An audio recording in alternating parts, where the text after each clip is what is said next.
Welcome to Mia Horror Stories. To make it easier on your eyes, this video plays against a black screen, so you can close your eyes, get comfortable, and let the story take over.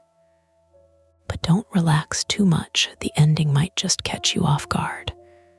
Stay with me until the very last word. The first thing I noticed was the IV pump in room 306 clicking when it shouldn't have been. Not beeping, not alarming, just clicking. A soft, stubborn little plastic sound, like someone tapping a fingernail against a pill bottle. Click, pause, click, pause. The kind of sound you could miss if you were half asleep at the nurse's station, or if the ice machine down the hall coughed at the wrong moment, or if the old HVAC above the ceiling tiles decided to rattle itself awake. But I was new enough to still hear everything.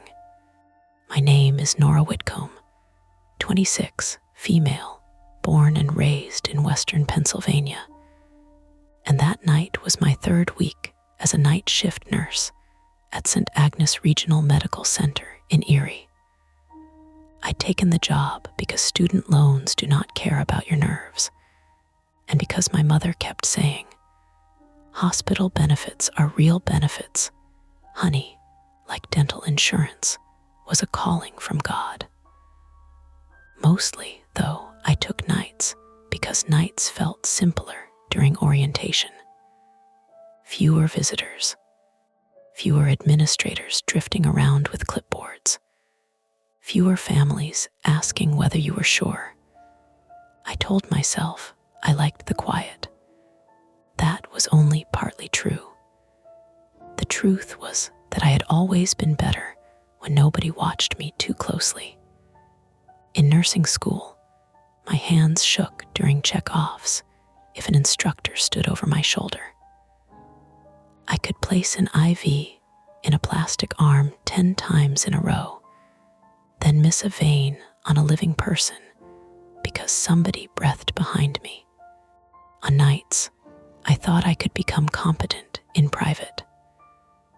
St. Agnes sat a few blocks from the lake, a brick and glass hospital with newer additions bolted onto older ones, like someone had tried to modernize a stubborn relative. The third floor was medical step-down, not ICU, not regular med-surg, but the place patients went when they were still sick enough to scare you and stable enough for everyone to pretend they weren't. At 2:13 a.m., the hallway outside room 306 had the underwater look every hospital gets after midnight. Half the overhead lights were dimmed. The floor wax reflected everything in pale strips. Somewhere, a TV murmured through a closed door. Somewhere else, a call bell chimed twice and stopped, probably because a patient had leaned on it in their sleep. The air smelled like alcohol wipes, reheated coffee, and the lemon cleaner housekeeping used on the handrails. Under that was the sour human smell no amount of disinfectant fully erased. Sweat, wound dressings, old urine in a bag that needed emptying. At the nurse's station, Marcy Vale, 48, female, was charting with one hand and eating pretzels with the other. Marcy had been a nurse at St. Agnes for 22 years and had the dry, steady calm of someone who had seen both miracles and paperwork ruin a shift. She wore purple clogs, kept her gray blonde hair in a tight knot, and called everyone kid unless they annoyed her, in which case she used their full legal name. "You hear that?" I asked. Marcy didn't look up. "I hear 3 people snoring, one man trying to cough up a lung, and the ghost of Joint Commission judging my care plans. Room 306. The pump. That made her glance over the top of her reading glasses. Room 306 belonged to Daniel Mercer, 69, male, a retired machinist from Cleveland who had been transferred from a smaller hospital after a complicated pneumonia turned into sepsis. He was on antibiotics, fluids at a keep open rate, oxygen through a nasal cannula, telemetry, and enough monitoring that the wall behind him looked like it belonged to someone more fragile than he seemed. He'd spent most of my previous 2 shifts making tired jokes and asking whether the cafeteria still served that meatloaf shaped like a roof shingle. His wife had gone home around 9 after he'd promised her twice that he would not die just to avoid her sister's visit on Sunday. Marcy pushed back from the desk. Her chair squeaked, clicking like occlusion. No alarm, battery plugged in. You check the line. I was about to. She gave me a look that landed somewhere between approval and warning. Then check the line. I hated that my stomach tightened at such a normal sentence. Across from us, Theo Barnes, 32, male, the respiratory therapist covering our floor and 2 others, leaned against the counter with his phone face down beside a stack of Pulse Ox stickers. Theo was from Buffalo, broad-shouldered, soft-spoken, with a trimmed beard and the permanently tired eyes of someone who drank coffee after dinner and regretted it at dawn. He'd been in 306 earlier to adjust Daniel's oxygen when his sats dipped after a coughing fit. Mercer, Theo asked. Yeah, I said. He was fine at midnight, grumpy, but fine, Marcy snorted. Grumpy counts as baseline. I tried to smile, but the pump clicked again from down the hall. Tiny sound. Wrong sound. I walked toward 306 with the careful pace of a person pretending not to hurry. The soles of my sneakers made faint, rubbery sighs against the floor. On the left, room 302 had its door cracked, and the blue glow of a TV flickered over a sleeping man's blanket. Room 304 was dark, except for the red blink of a monitor. At the far end, near the linen cart, a security camera watched the hall from its black dome. The door to 306 was half open.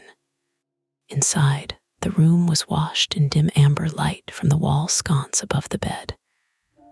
Daniel Mercer lay on his back, mouth slightly open, the nasal cannula crooked under one nostril. His gray hair stuck up where it had been pressed against the pillow. His right hand rested outside the blanket, fingers curled around nothing. The IV pump stood to his left, green screen glowing.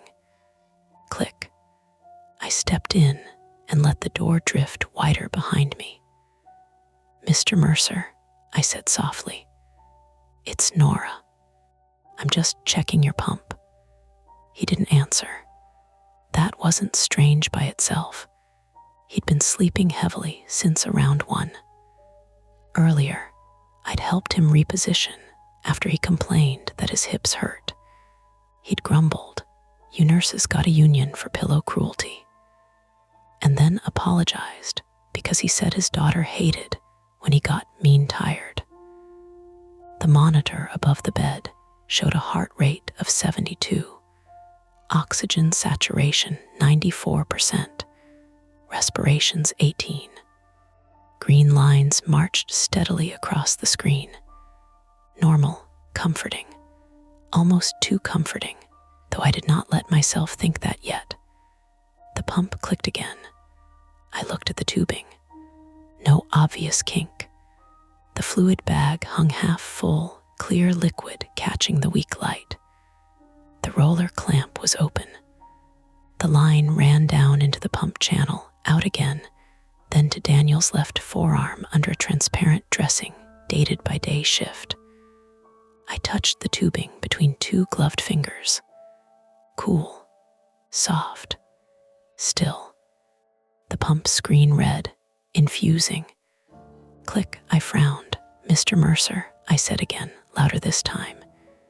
His chest rose beneath the blanket, once, then again. Slow, shallow breaths. A sour little thread of doubt pulled loose in my chest. I leaned closer, listening over the room's machine hum. Oxygen hissed faintly at the wall. The pump clicked. The monitor made its quiet electronic tick with each heartbeat. I reached for his wrist. Skin can tell you things before your brain catches up. His hand was warm, not dead weight cold, not waxy. A living hand. But it was slack in a way I did not like. Too unguarded, too unaware. I pressed 2 fingers to his radial pulse. Nothing. At first I assumed I was in the wrong spot. New nurses do that. Everyone does that. You shift, you press too hard, you press too light. You let your own pulse in your fingertips fool you. I moved my fingers toward the thumb side of his wrist and waited. The monitor ticked. The little green waveform climbed and fell with tidy confidence. Under my fingers, Daniel Mercer gave me nothing. I swallowed. Not panic. Not yet. Panic was expensive. Panic cost seconds and made your hands clumsy. Okay, I whispered, mostly to myself. I moved to his neck, carotid. 2 fingers, gentle pressure just beside the trachea. Warm skin. Stubble. No pulse. The room seemed to shrink until there was only my glove against his neck and the monitor insisting that I was wrong. I looked at his chest again. Rise, fall, shallow, but there. Mr. Mercer, can you open your eyes for me? No response. Behind me, footsteps approached, fast but controlled. Marcy entered without knocking, because nurses only knocked when the situation allowed for theater. What have you got? She asked. I can't feel a pulse. She crossed the room in 2 strides. Monitor says 72. I know. Where do you check? Radial. Carotid. Theo appeared in the doorway, his posture changing the second he saw both of us at the bed. The casual night shift looseness left him. He became all angles and attention. What's going on? He asked. Marcy put her fingers to Daniel's neck. Her face did not change, but something behind her eyes sharpened. Get another set of vitals, she said. That was when Kayla Pierce, 23, female, the nursing assistant on our hall, came in carrying a stack of warm blankets she'd meant to drop in the warmer. Kayla was from Meadville, had a silver nose stud and a laugh that traveled down the hall even when she tried to keep it quiet. She'd been working nights for 6 months and treated call lights like personal challenges. She stopped just inside the doorway. Do you need me? Marcy didn't look away from Daniel. Pulse ox, manual BP. Now. Kayla moved fast, setting the blankets on the visitor chair. Theo stepped to the oxygen flow meter and checked the tubing, then the cannula placement. He bent close to Daniel's face, eyes narrowed. He's breathing, Theo said. Shallow, but he's moving air. Pulse ox is reading from telemetry, I asked. Finger probe, Marcy said. I looked. The red sensor light glowed on Daniel's right index finger. Its cord ran to the monitor. Kayla wrapped the blood pressure cuff around his upper arm. Velcro scratched in the quiet. Theo pulled a small flashlight from his pocket and lifted Daniel's eyelid. Pupils equal, he said. Sluggish, maybe. Hard to tell in this light. Marcy's fingers stayed at the carotid. Her jaw tightened. Nora, she said, check his apical. I grabbed my stethoscope from around my neck. The earpieces felt too loud when I fitted them in, sealing me off from the room. I pulled the blanket down just enough and placed the diaphragm on Daniel's chest, left side, 5th intercostal space, where a heartbeat should have been the most ordinary sound in the world. I heard air moving, wet at the bases, a faint shift of muscle and fabric. No lub-dub, no murmur, no mechanical valve click, nothing human and rhythmic under the green numbers above him. The monitor kept counting. The pump clicked. I lifted my head. I don't hear one. For half a second, nobody spoke. Then the automatic doors of the hallway opened with a pneumatic sigh somewhere far behind us, and the sound snapped the room back into motion. Marcy moved to the monitor and began checking leads. Loose electrode, artifact. Bad signal. She peeled one telemetry patch from his chest. The adhesive made a soft, ripping sound. His skin underneath was pink and slightly irritated. She replaced it with a fresh electrode from the drawer, pressed firmly, then checked the others. The waveform barely changed. Still beautiful, still wrong. Kayla released the cuff valve. Air hissed out. She watched the needle drop, her lips parted. I'm not getting a pressure, she said. Try the other arm, Marcy said. Kayla did. Her hands were steady, but she blinked too much. Theo said, do you want a rapid? Marcy did not answer immediately. That delay scared me more than if she had shouted. Hospitals run on categories. Stable, unstable, full code, DNR, rapid response. Code blue. Each category gives you a script, and scripts keep people alive. But Daniel Mercer had breathing, a monitor rhythm, warm skin, no palpable pulse, no blood pressure, and a pump making a sound none of us liked. He did not fit neatly into any box. I glanced at the whiteboard near the bathroom door. In blue dry erase marker, day shift had written, patient goal, breathe easier. Go home. Under it, in a different hand, probably his wife S, no meatloaf. It was such a stupid, tender thing that my throat tightened. Marcy turned to me. What's his code status? Full code, I said immediately. I had checked at start of shift. I checked everyone twice because I was terrified of missing something that mattered. Last vitals, midnight. BP 118/64, heart rate 76, sat 95 on 2 liters, temp 99.1. Any sedatives? No, cefepime at 2300. Fluids KVO. He had Tylenol at 1 for back pain. Any complaints? Just tired, mild nausea earlier, but he refused Zofran. Marcy nodded once.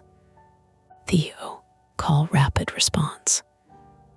Theo was already stepping into the hall, radio in hand. Then Daniel's left foot shifted under the blanket. Not much. A small flex at the ankle. Kayla saw it too. Her face went pale in the monitor glow. He moved. Marcy leaned over Daniel.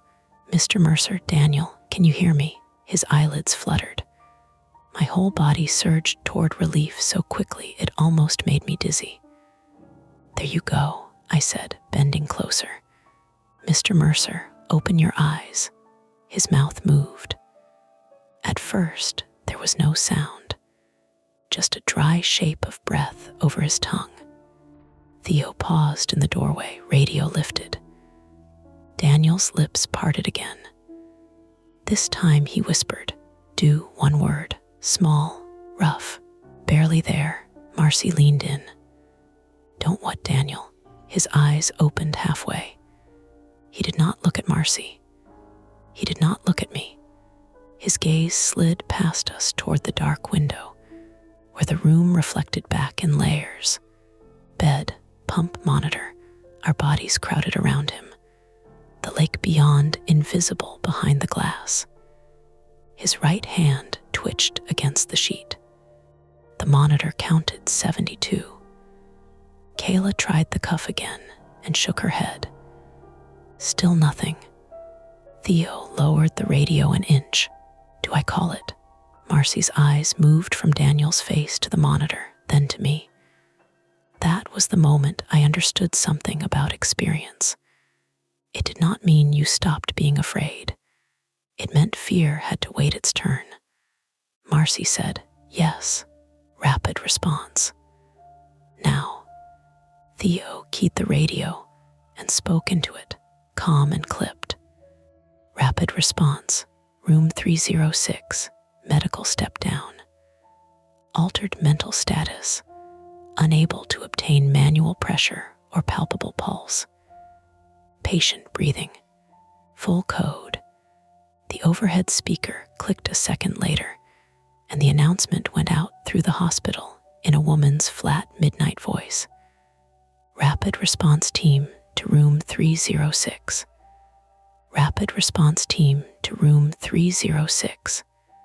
Daniel's eyes closed again. I watched his chest rise, fall. I hated how much I needed that movement. Marcy pointed at me. Nora grabbed the glucometer and code cart just outside the room.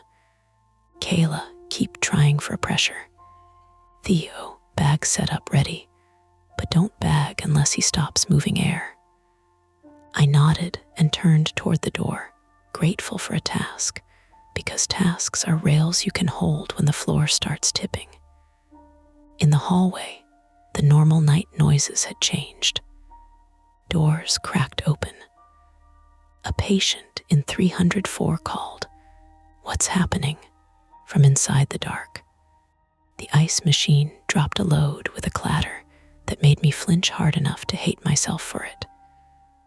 I grabbed the glucometer from the supply shelf with hands that were only barely steady. The code cart sat in its alcove across from the nurse's station, red drawers sealed with a plastic lock. I put both hands on the handle and started pulling it toward 306. The wheels bumped over a seam in the flooring. The cart rattled, metal on metal, too loud in the dim corridor. At the nurse's station, the central telemetry screen displayed 6 patients at once. Daniel Mercer's strip ran along the second row. Still regular. Still 72. Beside it, for less than a second, the waveform flickered. Not flat, not chaotic, it doubled.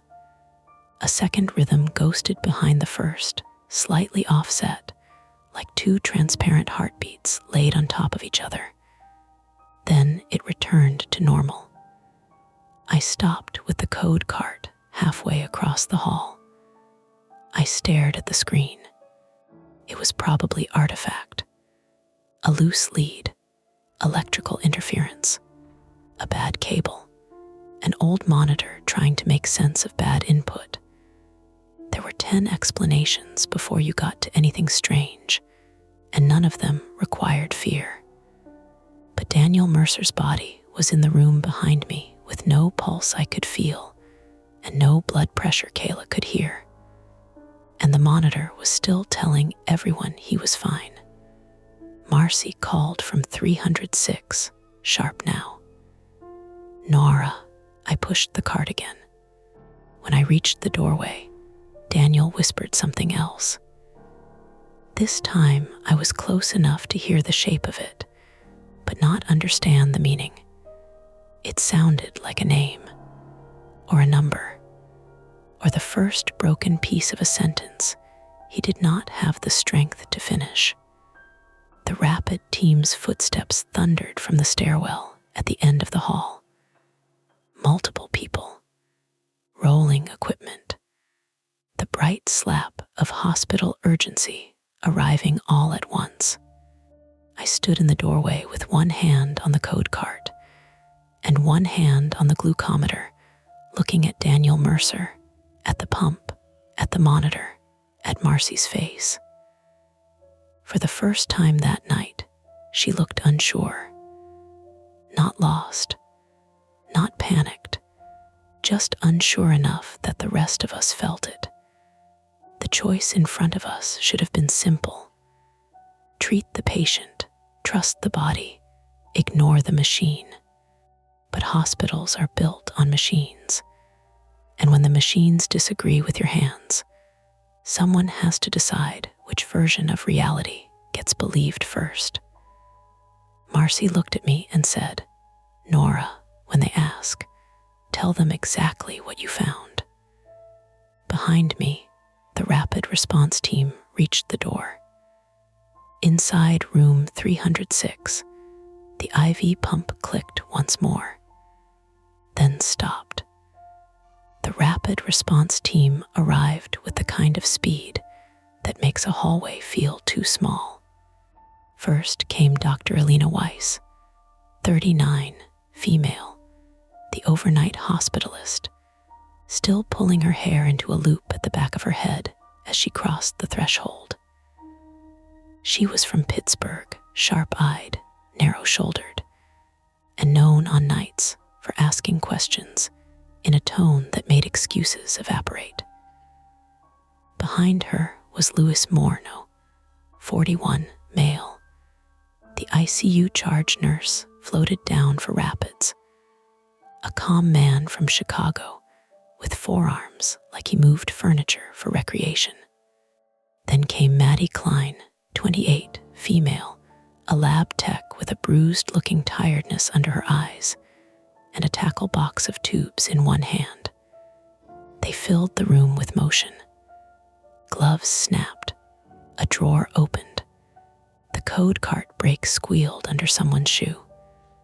The lights were brought up full, and the amber dusk of room 306 turned harsh and white. Dr. Weiss looked at the monitor first. Everyone did. That was the problem. Heart rate 72, she said. Sinus. Look, sinus, Louis said, already reaching for Daniel's wrist. No palpable pulse, Marcy said.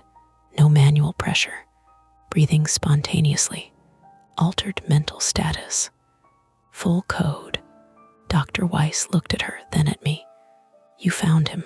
I felt every set of eyes in the room land on my face. Yes, I said. My voice came out smaller than I wanted. The pump was clicking. I checked the line, tried to wake him. He didn't respond. I couldn't get radial or carotid. Then Marcy checked too. What was he like before? Sleeping. Last normal check about 1. He talked to me, complained of back pain, took Tylenol. No chest pain. No shortness of breath beyond baseline. Medications. Cefepime at 2300. Fluids KVO. 2 liters oxygen. Any opioids? No. Sedatives? No. DNR. Full code. Dr. Weiss nodded, but there was a faint crease between her brows. She took Daniel's neck herself. Her fingers stayed there 1 second. 2. 5. The monitor continued its tidy electric lie. Get a Doppler, she said. Theo leaned in from the oxygen side. He's still moving air. Bag set up ready. Ready. Glucose. I fumbled the glucometer strip, dropped it on the floor, and hated myself so suddenly it felt like being slapped. Kayla crouched, grabbed it, tossed it in the trash, and handed me another without comment. Breathe, she murmured. I am not well. It was the kindest thing anyone said to me all night. I pricked Daniel's finger. A red bead formed slowly, too slowly, swelling out of the puncture like it had to be persuaded. Glucose 106, I said. Good, Dr. Weiss said. BP. Kayla had the cuff tight on his other arm, stethoscope tucked under the edge. The cuff deflated with a soft rubber hiss. She listened, eyes fixed on the wall like the answer might appear there. She shook her head. Nothing. Lewis had moved to Daniel's femoral pulse now. I don't feel one. The room changed again. Nobody shouted. Nobody needed to. The absence moved through us faster than noise. Dr. Weiss straightened. Start compressions. Marcy's head snapped up. He's breathing. He has no pulse. Monitor shows organized rhythm. Then it's P until proven otherwise. Lewis climbed onto the step stool beside the bed and placed his hands on Daniel Mercer's chest. That was the concrete moment, the one my brain kept trying to reject later, because everything before it could be explained by bad equipment, by fatigue, by me being new. But chest compressions are not vague. Chest compressions mean a body has crossed a line. Lewis began. The first compression made a dull, awful thump through Daniel's ribs. Kayla flinched. I did too. Dr. Weiss pointed toward me. Nora, record. Marcy, meds. Theo, airway. Maddie, labs. I want CBC, CMP, lactate, troponin, cultures if not done, ABG if respiratory can get it. Someone call the ICU attending. I've got documentation, Marcy said immediately. Dr. Weiss glanced at her. Nora knows the patient. Nora's 3 weeks off orientation, Marcy said. That landed harder than she meant it to, or maybe exactly as hard. I can record, I said quickly. Marcy's eyes flicked to me. Warning, concern, maybe both. Dr. Weiss didn't soften. Then record. Time compressions started. 02:19. I grabbed the code sheet from the cart. My pen skated against the paper. 02:19. Compressions started. Patient breathing spontaneously prior. No palpable pulse. Monitor sinus rhythm. The words looked too clean for what was happening. Theo sealed a bag valve mask over Daniel's face, assisting respirations. Daniel's chest rose under Lewis's hands in a rhythm it hadn't earned. The monitor kept counting. 73, 71, 72. Why is it reading? Kayla whispered. Marcy was drawing up epinephrine with quick, practiced hands. Could be picking up electrical activity without mechanical output. But the pulse ox, bad perfusion, artifact, old reading, interference. Marcy's voice was clipped. Pick one. Pulse ox pleth is still good, Theo said, looking at the waveform. Dr. Weiss looked too. Her jaw shifted. The pleth waveform, the little rolling wave that usually showed blood pulsing through the finger, was there. Regular, smooth, impossible if no one could feel pressure anywhere. Move the probe, Dr. Weiss said.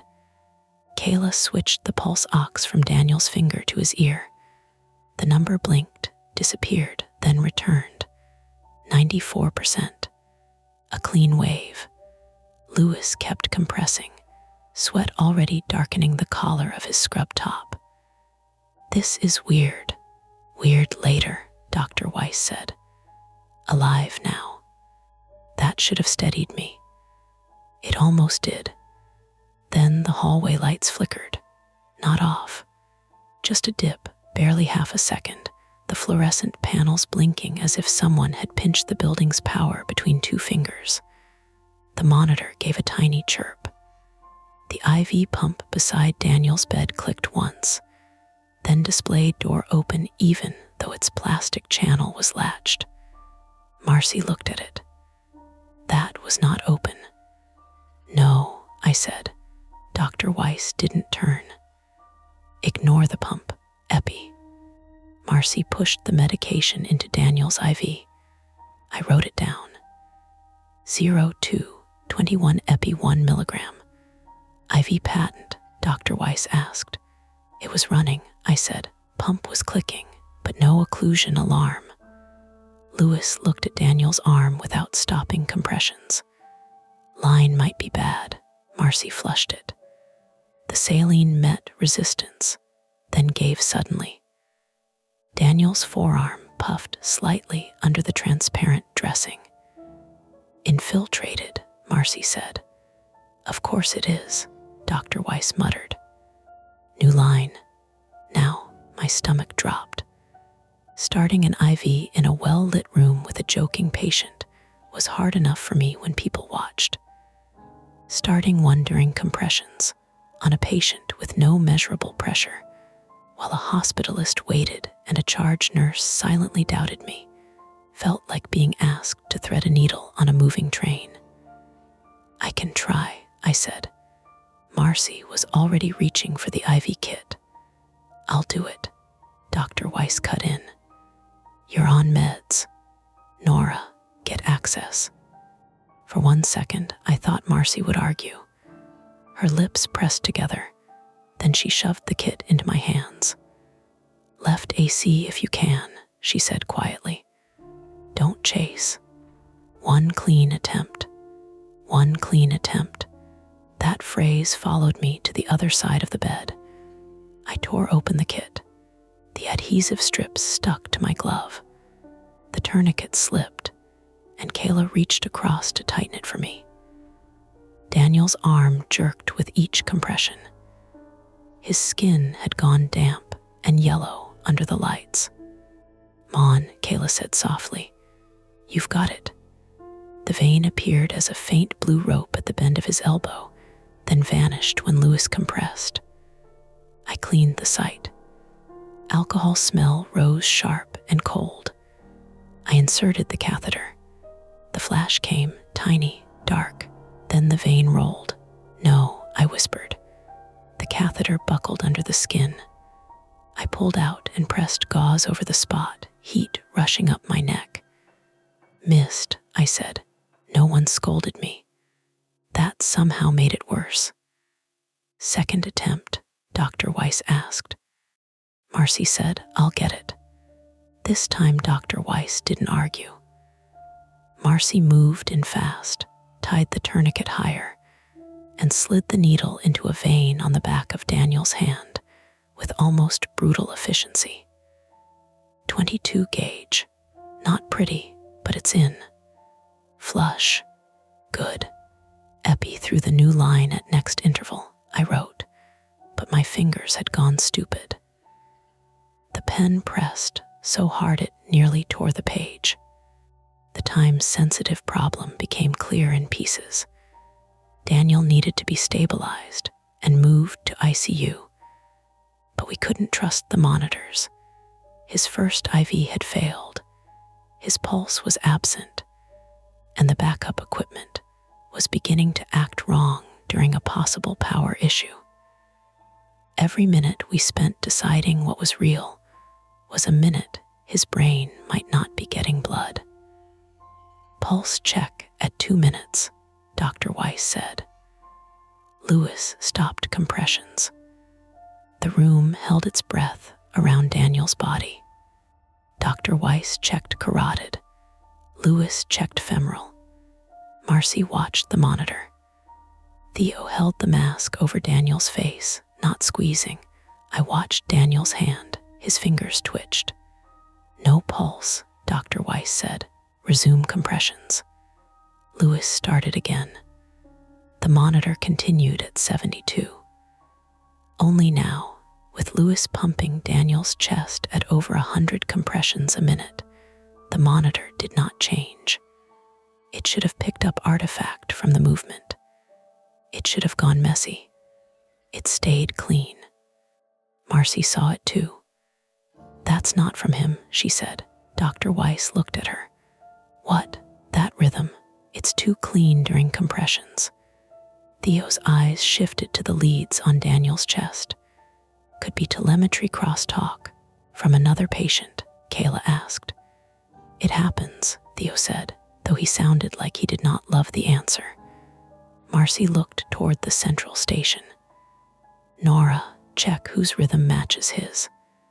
Dr. Weiss said, "She's recording." "I can do both," I said too quickly. Marcy gave me that warning look again. But I was already stepping backward with the code sheet in one hand. I needed to do something useful. I needed to make up for the IV. I needed everyone in that room to stop seeing the word "new" stamped across my forehead. At the nurse's station, the central telemetry screen cast a green glow over the desk. 6 strips crawled left to right. Room 301, room 302, room 304, room 306, room 309, room 311. I looked for matching beats. Room 302, irregular, fast, a fib. Room 304, paced rhythm, square spikes. Room 309, sinus tack at 104. Room 311, Brady at 58. Room 306, perfect sinus at 72. Room 301, perfect sinus at 72. My mouth went dry. Room 301 belonged to Thomas Greer, 71, male, a retired high school principal from Erie recovering from a GI bleed.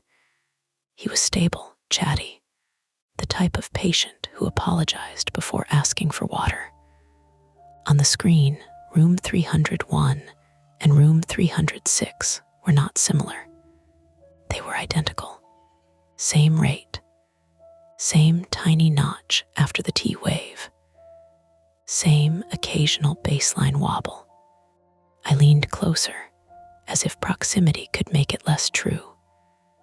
Then room 301's strip paused. Room 306's paused at the same instant. Both resumed together. A cold, practical thought cut through the noise. If Daniel's monitor was showing Thomas Greer's heart rhythm, then someone had mislabeled telemetry, crossed leads, patched the wrong transmitter, or the central monitoring system was assigning data to the wrong room. Procedural failure. Not ghost. Not curse. Worse in some ways, because procedural failures wear badges and pass audits until someone dies. I turned toward room 301. Its door was closed. From inside came a faint sound. Not the TV, not snoring, a wet cough. Then another. I looked back at 306. The rapid team was still working. Someone from ICU had arrived. The hall outside was filling with half-awake faces and staff trying to move them back. If room 301's rhythm was on Daniel's monitor, what was Thomas Greer's monitor showing? Was anyone watching him? Was he even connected correctly? My first duty was the code sheet in my hand. My second was the other patient whose heartbeat had apparently been borrowed. That is where my flaw found me again, not as fear exactly, but as the old need to be correct before I acted. I stood there for several seconds, trapped between not wanting to abandon a code and not wanting to walk into another room and make a fool of myself over a technical glitch. Marcy appeared at the doorway of 306. Nora, room 301 and 306 match, I said. Exactly. Her expression hardened. Show me. She came to the station, gloves still on, and looked at the screen. The two strips moved together. Oh, hell, she said. That was the first time I had ever heard Marcy sound genuinely angry. Dr. Weiss called from inside 306. What is it? Possible telemetry assignment error, Marcy said. 301 and 306 are duplicated. Dr. Weiss swore under her breath. Is 301 okay? I'll check, I said. Marcy turned sharply. No, stay where people can see you. I can check a pulse. You can also walk into a second emergency alone. The wet cough sounded again from behind 301's door. Then a thump. Small but unmistakable, like a plastic cup hitting the floor. Kayla, still in 306, looked out into the hall. Was that Greer? Marcy's eyes moved from 306 to 301 and back. For the first time, the danger was not only Daniel Mercer's body failing in front of us. It was the unit itself becoming unreliable. If telemetry had crossed patience, if the monitor could tell us one man was alive by using another man's heart, then every decision on the floor was sitting on cracked glass. The overhead lights flickered again. This time they went out. A beat of darkness. Then the emergency lights snapped on, red-tinted and dim, washing the corridor in a color that made everyone look injured. The monitors switched to battery with a chorus of chirps. Somewhere an alarm began to sound in 3 short bursts, stopped, then started again. The automatic doors at the end of the unit clicked and failed halfway open. Backup power should be instant, Theo said from 306. It is, Marcy said. Mostly. Dr. Weiss stepped into the doorway. We need ICU transfer now. I don't care what the monitor says. Get transport. Lewis called from behind her, still compressing. We need the elevator. The service elevator was at the far end of the hall. During power transitions, it sometimes locked out for safety. Everyone knew that. Nobody liked saying it. Marcy grabbed the phone at the nurse's station and dialed. She listened, then slammed it down harder than necessary. Dead line. I checked my work phone. No signal. Just the hospital Wi-Fi icon spinning. Kayla said, the thump in 301. I know, Marcy snapped, then immediately softened. I know. Dr. Weiss looked between us. We cannot split too thin. We might have 2 unstable patients because the system duplicated telemetry, Marcy said. We definitely have 1 pulseless patient, Dr. Weiss said, and maybe another one choking in 301. Another cough came from that room, followed by a muffled voice. Help, it was faint. Human. No monitor alarm sounded for room 301. The central screen still showed him at 72. Same as Daniel. Same lie. Marcy closed her eyes for half a second, making the calculation no one wanted. Then she opened them and said, Nora, Kayla, check 301. 30 seconds. If he's breathing and talking, you come back. If he's down, you yell. Dr. Weiss did not like it. Marcy, I'm not letting a second patient die because the computer copied and pasted a heartbeat. That ended the argument. I moved before fear could negotiate. Kayla and I crossed the hall. My shoes squeaked once on the waxed floor. Behind us, Compressions continued in 306. Thump, thump, thump, with Theo counting breaths under his voice, and Dr. Weiss calling for another pulse check. Room 301's door handle felt slick in my glove. I pushed it open. The room was darker than 306 because its wall light was off, and only the red emergency glow reached through the blinds. Thomas Greer was half sitting, half slumped against the raised bed rail.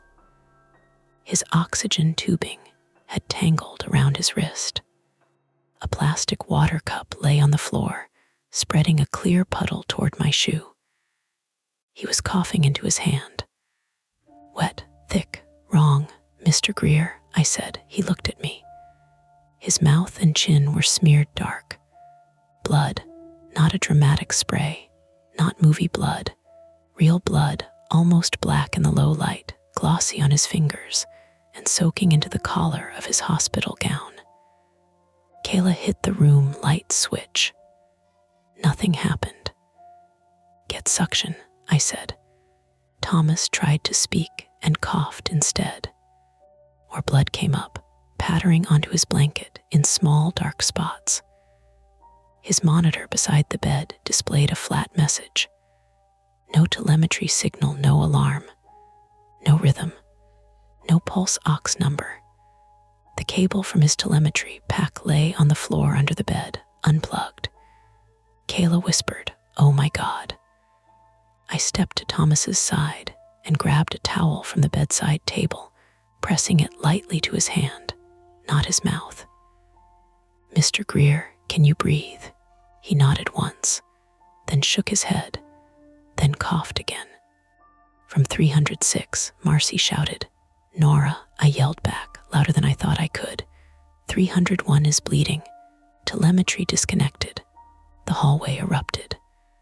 For half a second, I felt the whole floor tilt toward us. Then Thomas Greer grabbed my wrist with surprising strength. His fingers were wet. He pulled me closer, eyes wide, trying to force words through blood and breath. "Not mine," he rasped. I bent lower. "What?" He swallowed, gagged, and looked past me toward the hallway. "Not mine," he said again. Then the lights flickered a third time. The suction canister on the wall stayed dead, and Daniel Mercer's code team in the room behind us called out that they had lost the monitor completely. The first attempt to solve it was suction. That sounds small after everything else. It sounds like a thing you do with one hand while reaching for something more important with the other. But when a man is coughing blood in front of you, and every wet breath sounds narrower than the last, suction becomes the whole world. Room 301 sat directly across the hall from room 306, close enough that I could hear Louis Morneau still doing compressions through the open doors. A steady, ugly rhythm under Dr. Weiss's clipped instructions. Between the two rooms was the nurse's station, its central telemetry screen flickering on battery. And beyond that, the main corridor running east toward the elevators, and west toward the stairwell, supply closet, medication room, and the half-open automatic fire doors that led to the older wing.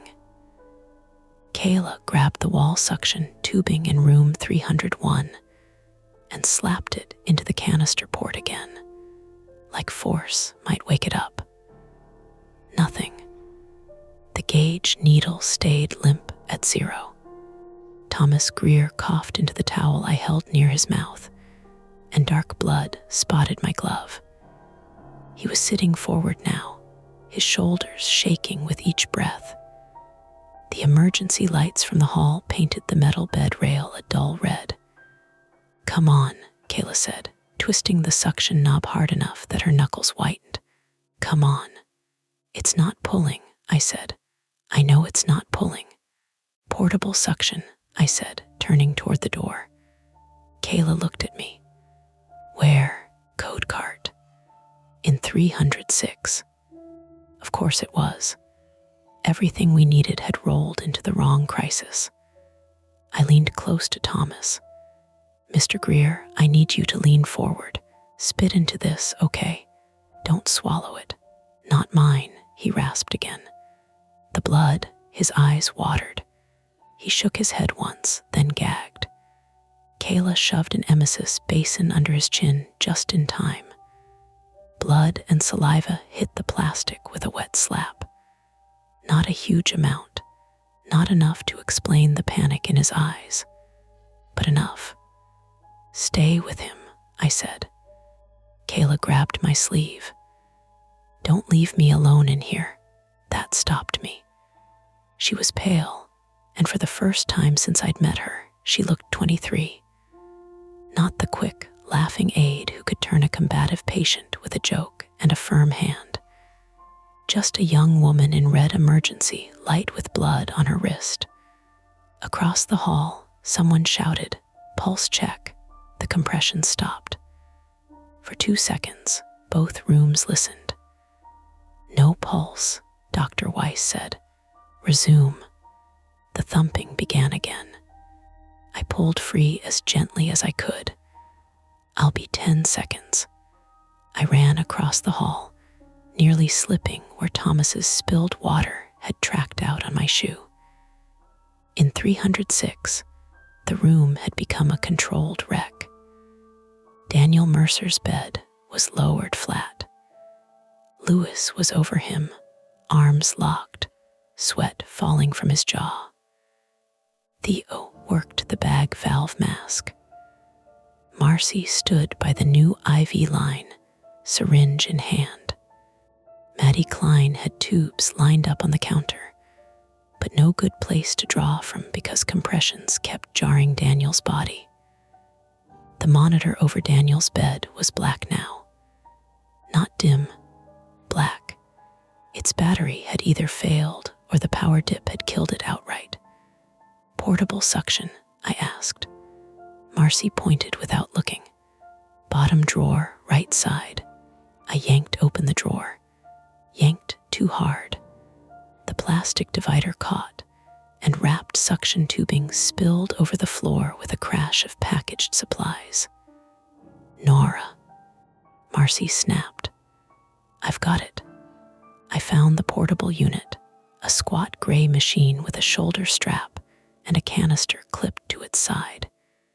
It was heavier than I expected. The cord snagged under the code cartwheel, and I jerked it free so fast pain flashed up my wrist.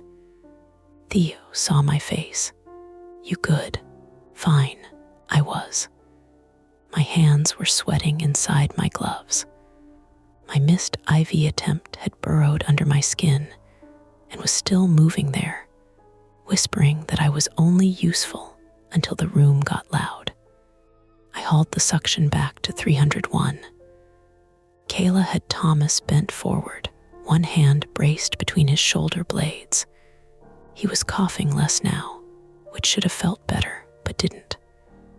Quiet can be worse when the airway is involved.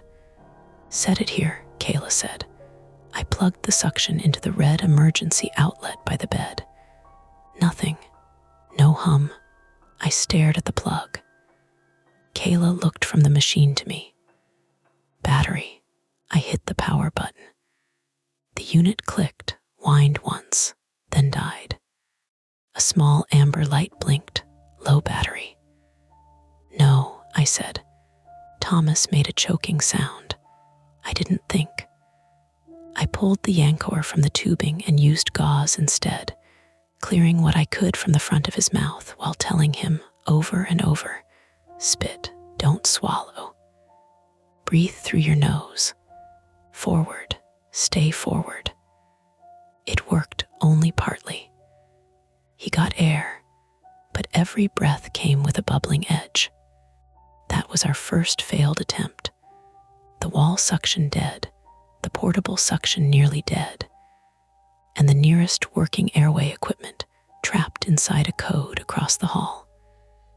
It revealed one useful fact, though the emergency outlets in 301 weren't carrying power.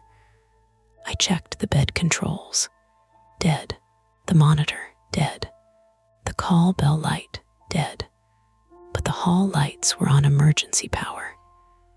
"Kayla," I said, "his room isn't on backup." She looked around, understanding spreading across her face. "Just his room, maybe this side."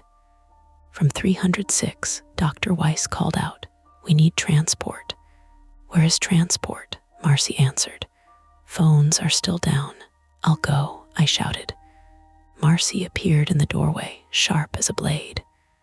"Go where?" "To the desk by the elevators. Or down one floor. Someone has a working phone. The elevators may be locked. I can take the stairs." She looked at me, then at Thomas, then back toward Daniel. The unit was splitting apart around her, and I could see her trying to hold the pieces with her bare hands. "West stairwell," she said. "Do not use the east one by the old wing. It sticks during power transitions.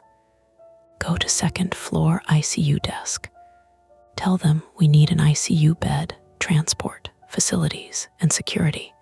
Repeat it. ICU bed, transport, facilities, security.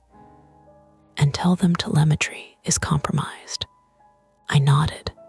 Kayla said, "I'm staying." Marcy's voice softened for half a second. "You're staying. Keep him upright. If he can talk, he can breathe. If he stops talking, yell like hell." Thomas grabbed my wrist again before I moved. His grip was weaker now, slippery with blood and sweat. "Not mine," he whispered. "I know, I heard you." He blinked hard. "The line." "What line?" His gaze drifted past me toward the floor under his bed, where his disconnected telemetry cable lay in a loose black loop. Then from somewhere beyond the half-open fire doors at the west end of the corridor came a metallic bang. Everyone froze. It was not a hospital sound. Hospitals have plenty of bangs. Carts hitting door frames, oxygen tanks bumping walls, linen bins being shoved too hard. This was heavier. Lower, like a door slamming in a service hallway. Kayla whispered, "Was that someone?" The bang came again. Then a dragging scrape. The old fear in me, the one that wanted someone else to decide first, tried to lock my feet to the floor. Marcy stepped into the hall. "Security is part of the message now. Go." So I ran. The corridor west from rooms 301 and 306, past the medication room on the right, the clean utility closet on the left, then bent slightly before reaching the stairwell. During day shift, that stretch smelled like coffee and chlorhexidine wipes. At night, under emergency lights, it smelled like hot dust from the ceiling vents and something electrical, like a hair dryer burning out. The automatic fire doors near the bend were half open, stuck with a 6-inch gap between them. Beyond them was the older wing connector, a short hall used mostly by facilities and housekeeping. The dragging sound came from there. I did not look through the gap. That is the part I am embarrassed about. I kept my eyes on the stairwell sign and moved faster. The second attempt was getting help. The west stairwell door opened with a groan. Inside, the emergency light buzzed overhead, and the concrete steps went down in squared spirals. I took them too fast. My left knee struck the metal handrail on the turn, and pain burst bright under my kneecap. Damn it. My voice bounced up the stairwell, thin and alone. Below, Second floor was darker than it should have been. When I pushed through the door marked 2, ICU/cardiac, I expected noise. ICU always had noise. Vents, alarms, pumps, low voices. Instead, I found a hallway lit by red emergency strips and the glow of battery-powered monitors through glass doors. Nurses moved quickly at the far desk, but not toward me. They were fighting their own problems. A man in blue scrubs came out of a room carrying an IV pole with 3 pumps chirping at once. You from 3? Yes. Rapid in 306. Pulseless patient. Monitor failure, possible telemetry duplication. Second patient bleeding in 301. Phones down. Suction dead in at least 1 room. We need ICU bed, transport, facilities, security. The words came out in one long rope. He stared at me, then turned and shouted, Reena. Reena Patel, 52, female, the ICU night supervisor from New Jersey, appeared from behind the desk with a landline handset pressed to her ear. She had silver threaded black hair and the compact, no wasted motion presence of someone who had once scared residents into washing their hands properly. She held up one finger for me to wait, then listened. Her expression changed. What do you mean lockdown? She said into the phone. My stomach tightened. She listened again, then looked at me. 3rd floor, I nodded. She lowered the handset. The elevators are locked because the power transfer tripped a fire panel in the old wing. Facilities is checking for smoke. Security is sweeping the stairwells because a door alarm triggered near your floor. The old wing connector. That's what they said. The dragging sound returned in my memory, metal against tile. We have a code upstairs, I said, and another patient bleeding. I'm sending 2 ICU nurses and a respiratory cart up the stairs, Reena said. But we cannot move a patient down until facilities clears the panel or security clears the stairs. He needs ICU now. I understand. No, I mean he's pulseless, and our monitor was showing the wrong patient's rhythm. That stopped her. She looked past me at the ICU desk, where several monitors showed patients with real waveforms and real alarms. Telemetry duplication. Room 301 and 306. Identical. Then 301 had no telemetry signal at bedside. Reena picked up a radio from the desk. Facilities. This is ICU supervisor. I need biomed and security to 3rd floor step down. Possible telemetry system failure affecting patient care. Static answered. Then a male voice. Security is already en route. Do not send staff through west stairwell until cleared. I looked at the door I had just come through. Reena looked at it too. You came through west, she asked. Yes. The radio crackled again. Repeat, do not use west stairwell. We have blood on the landing between 2 and 3. For a moment, the hallway stretched away from me in both directions, and my ears filled with the sound of my own breathing. Blood on the landing. My knee throbbed where I had hit it on the rail. I looked down. There was a smear on my scrub pants, dark near the left knee. For one horrible second, I thought the blood was from the stairwell, from someone else, from whatever had been dragging beyond the fire doors. Then pain pulsed again, and I realized my knee had split open when I struck the rail. The blood was mine. That was the misdirection. Terrifying for 3 seconds. Explainable by the 4th, mostly. because Rena pointed to my shoe and said, "That is." On the white rubber edge of my right sneaker was a dark crescent smear. Not from my knee, not from Thomas's spilled blood either. I had been standing on his left side, and the smear was on the outside of my right shoe, thick and drying at the edge. I must have stepped in something in the stairwell, or the hallway, or room 301. Rena did not waste time. "You're not going back alone." "I have to." "You don't have to do anything alone." 2 ICU nurses appeared with a respiratory cart, but the stairwell door behind me rattled before they reached it. A fist hit the other side. Once, twice. A muffled voice shouted, "Open up." Rena grabbed my arm and pulled me back. A security guard shoved through the door, breathing hard. Evan Rourke, 35, male, a former corrections officer from Ohio, wore the Navy St. Agnes security uniform with a flashlight clipped to his shoulder and sweat shining on his shaved head. He had one hand pressed to his forearm. Blood leaked between his fingers. "Lock it," he said.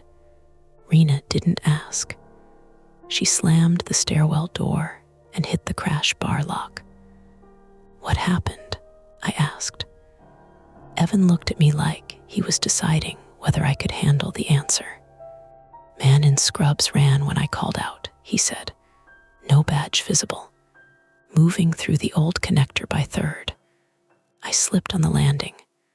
Cut my arm on something metal." "A patient?" Rena asked. "Didn't move like a patient." My mouth tasted like old pennies. Human threat. There it was, no longer hiding inside equipment failure and bad luck. Maybe not the whole answer. Maybe not even the main answer. But someone had been in the connector. Someone had triggered a door alarm. Someone had been near the stairwell while telemetry failed and Thomas Greer's leads were unplugged. "We need to get back," I said. Evan shook his head. "West stairs are closed until another guard clears from below." "Then east stairs," Rena said. I remembered Marcy's warning. "The east stairwell by the old wing sticks during power transitions." "It sticks," I said. Rena grabbed the respiratory cart handle. "Then we unstick it." The 3rd floor unit was now reachable only by crossing ICU, taking the east stairwell up, and entering near the old wing connector, the same side as the banging and dragging sounds. It was not ideal. It was not safe. It was what we had. Rena sent one nurse to find more security and took the other with us. Brendan Shaw, 29, male, an ICU nurse from Toledo with red hair, freckles, and an expression that suggested he had already decided fear could bother him after his shift. He carried a backpack of emergency meds and IV supplies. Evan insisted on coming despite the bleeding forearm. "You need stitches," Rena said. "I need to know where he went." We moved fast through the 2nd floor ICU corridor, past glass rooms where patients lay under blankets with tubes taped to their faces, past a supply alcove, past a family waiting area with vending machines humming uselessly in the dim. My knee hurt with every step. My wrist throbbed from yanking the suction cord. My mouth was dry, and I had not realized until then how much sweat had collected under my scrub top. The east stairwell door resisted when Brendan pushed it. "Sticks," I said. He threw his shoulder into it. Metal groaned. The door opened 6 inches, then jammed. From above, faintly, came a sound that made all of us go still. Not a bang, not dragging. An alarm, distant and muffled. Kayla screaming my name. I slammed my shoulder into the door with Brendan. Pain shot from my bruised knee to my hip, but the door shifted. Rena joined. Evan wedged his flashlight into the gap and levered. The metal frame shrieked. The door gave. We stumbled into the stairwell and climbed. The closer we got to 3, the louder everything became. Alarms, shoes, someone shouting for oxygen. The repeated thump of compressions, though slower now, tired. Kayla's voice, hoarse and high. At the 3rd floor landing, the door to the unit was partly blocked by a linen cart tipped sideways. That had not been there before. Evan raised his flashlight. The cart's wheels spun lazily, one squeaking with each turn. On the floor beside it was a clear plastic telemetry patch, peeled from someone's chest, adhesive side up. A streak of blood crossed it like a fingerprint. Brendan whispered, "What the hell is happening up here?" Rena looked at me. "Which way to 306? I pointed left. "Past the nurse's station. 301 is across from it." We pushed the linen cart aside and entered the 3rd floor. The map of the unit had changed in the few minutes I'd been gone. The half-open fire doors near the old connector were now fully open. The red emergency lights pulsed weakly along the hall. The nurse's station was empty, except for the central telemetry screen, which had frozen on 6 perfect strips that no longer moved. Rooms 302 and 304 had their doors shut. Someone inside 304 was crying. Down the hall, 306 blazed with activity, but the light there was from battery lamps and flashlights, not the overheads. Room 301's doorway was empty. Kayla was not inside. Neither was Thomas Greer. The bed was there, blanket kicked aside, emesis basin on the floor, blood-specked towel on the rail. The patient was gone. For a second, I could not make the room make sense. Then I heard Kayla from farther down the west hall, beyond the nurse's station, near the open fire doors. "He's here, help me." We ran toward her. Kayla was on the floor just inside the old wing connector, braced with both feet against the tile, trying to hold Thomas Greer upright. He had slid down the wall, gown twisted, one hand pressed to his mouth. Blood striped his chin. His bare heels dragged through dust. "I couldn't stop him," Kayla gasped. "He got up. He said he had to show me." Thomas lifted one shaking hand. He pointed into the old connector. At first, I saw only darkness and the dull shine of floor wax. Then Rena's flashlight swept the hall. 20 feet ahead, taped to the wall beside a service panel, was Daniel Mercer's telemetry transmitter. Not Thomas's. Daniel S. The little black box hung by its leads like someone had placed it there carefully, out of sight from the main unit, still blinking green. Behind us, from room 306, Marcy shouted, "We've got a pulse." Relief hit, sharp and dizzying. Then Dr. Weiss yelled something else. "Wait, where's his monitor signal coming from?" The telemetry transmitter on the wall blinked again. Green. Steady. Evan stepped forward, flashlight raised, but the fire doors behind us suddenly jerked. Not from power, from someone pulling them shut on the other side. The heavy doors swung inward with a hydraulic hiss, cutting off the view back to the nurse's station, room 301 and room 306. Evan lunged, but he was a half second late. The doors locked with a solid metallic clack.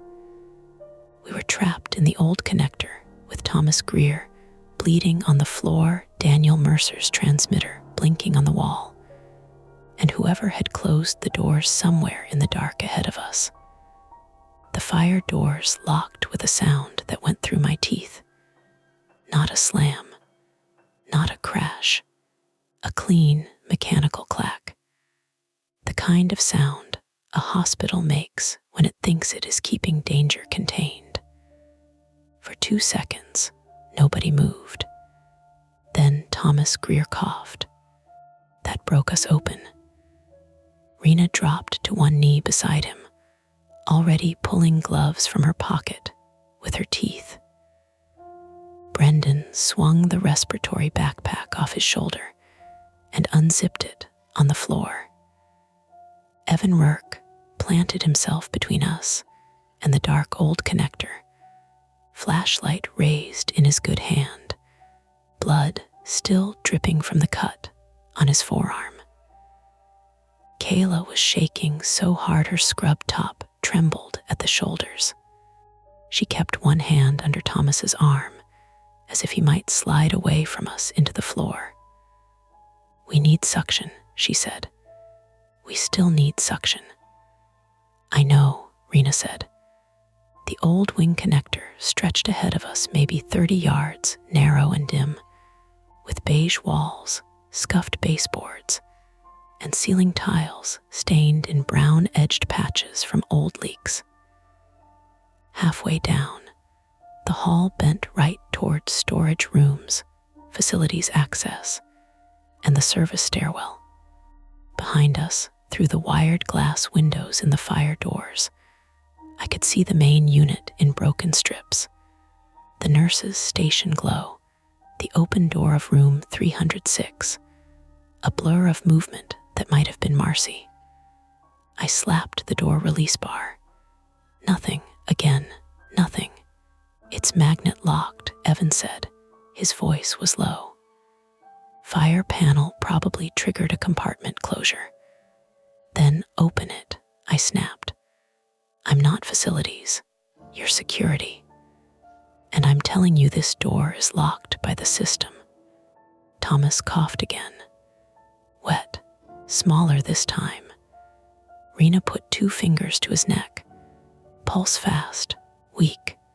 Brendan fitted oxygen tubing from a portable tank and held the mask near Thomas's face. "Can you breathe with this, Mr. Greer?" Thomas tried to nod. He dragged air through blood and spit. "Don't lie flat," Rena said. "Forward. Keep him forward."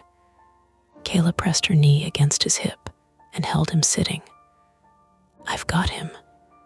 The transmitter on the wall beside the service panel blinked green. Daniel Mercer's transmitter. It had been taped there with clear medical tape, the kind we used for everything from IVs to broken eyeglasses. The leads dangled in a neat bundle. Someone had not dropped it. Someone had placed it. Carefully, I stepped toward it. "Nora," Rena said, "I'm just checking." The label on the back had Daniel's name, room number, medical record barcode.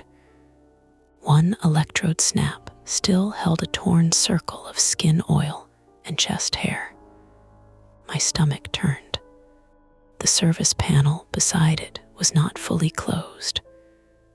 One screw hung loose at the top, and the metal cover sat crooked by a 1/4 inch. From behind it came a faint electric buzz. Evan aimed his flashlight down the hall. "Whoever did it may still be here." "Then we don't go farther," Brendan said. "We can't go back," Kayla said. That was the map of our problem. Locked fire doors behind us, dark connector ahead, a bleeding patient at our feet, Daniel alive, but unreliable behind the glass.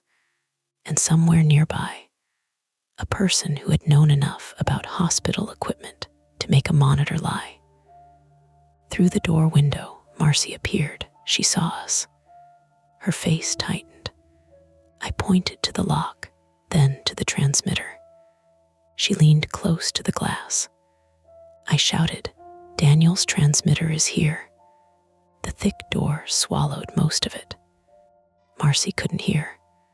She pointed to her ear and shook her head. Then, behind her, the lights in room 306 flickered hard. The main unit vanished into near darkness. On our side, the old connector emergency light buzzed and hummed. The transmitter kept blinking. "Why is it still on?" I said. Brendan glanced up. "Battery." "No. I mean, if Daniel's transmitter is here, what were they seeing in there?" Rena followed my gaze to the service panel. "Maybe nothing now." Thomas grabbed my pant leg. His fingers were slick. "Line," he rasped. I crouched. "The telemetry line." He shook his head.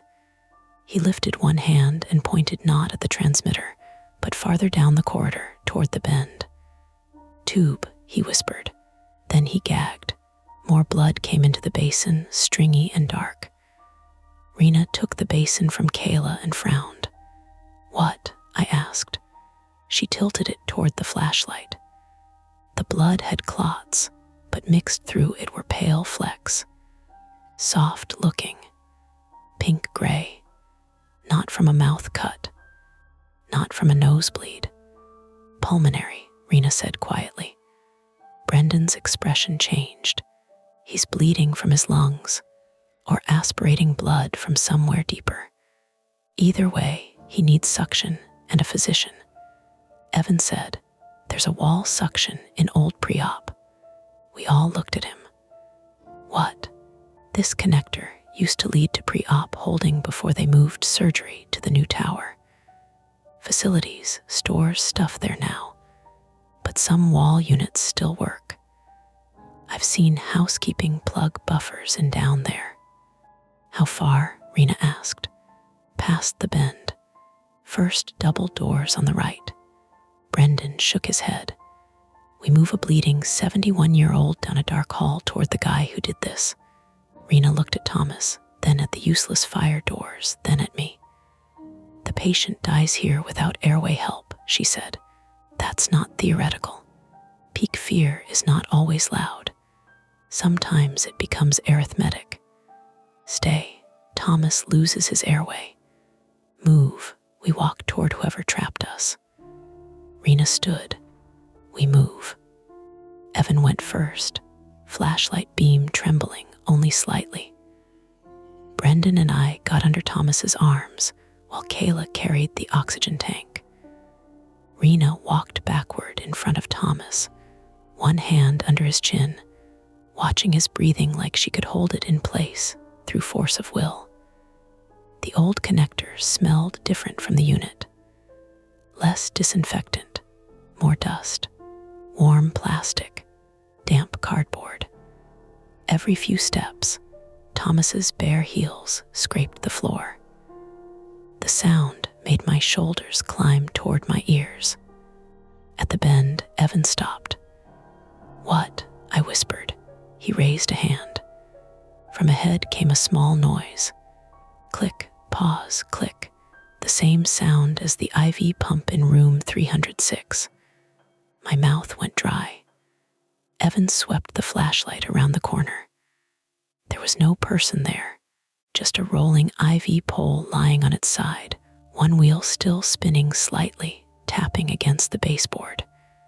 Click, pause, click. Kayla made a broken sound in her throat. "It's the wheel," I said quickly. "It's just the wheel." Misdirection again. Ordinary. Explainable. Except someone had knocked it over recently enough that the wheel was still moving. Evan stepped over it. "Keep going." The double doors to old pre-op were propped with a yellow mop bucket. One door had peeling vinyl letters that read Holding B. Evan pushed it open.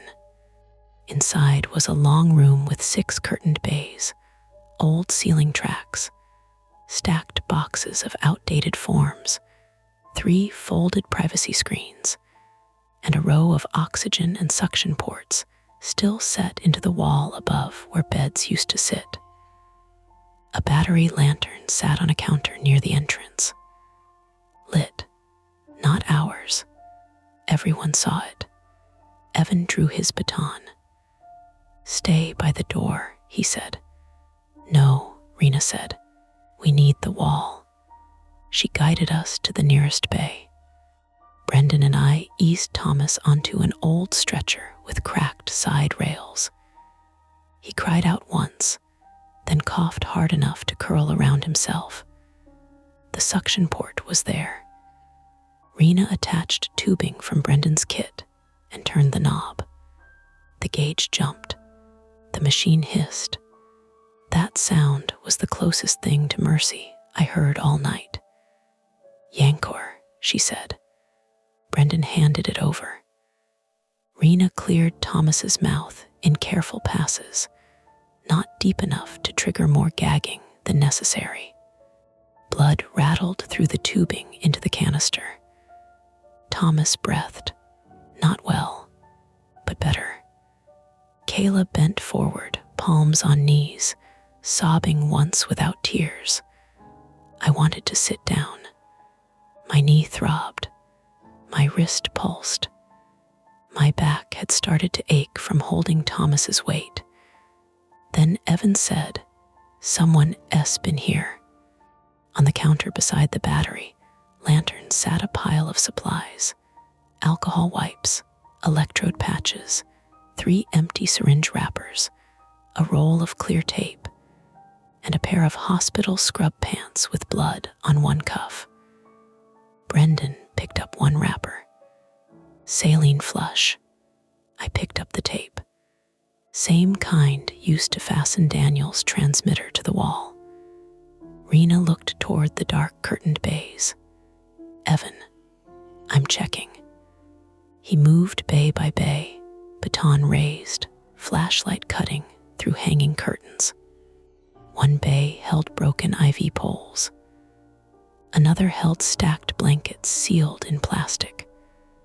Another had a cardboard box labeled telemetry, old stock. The last curtain shifted. Evan froze. "Come out," he said. No answer. "Hospital security, come out now." Behind us, Thomas whispered, "Don't let him." The curtain burst outward. A man in green scrubs slammed into Evan. They hit the floor hard.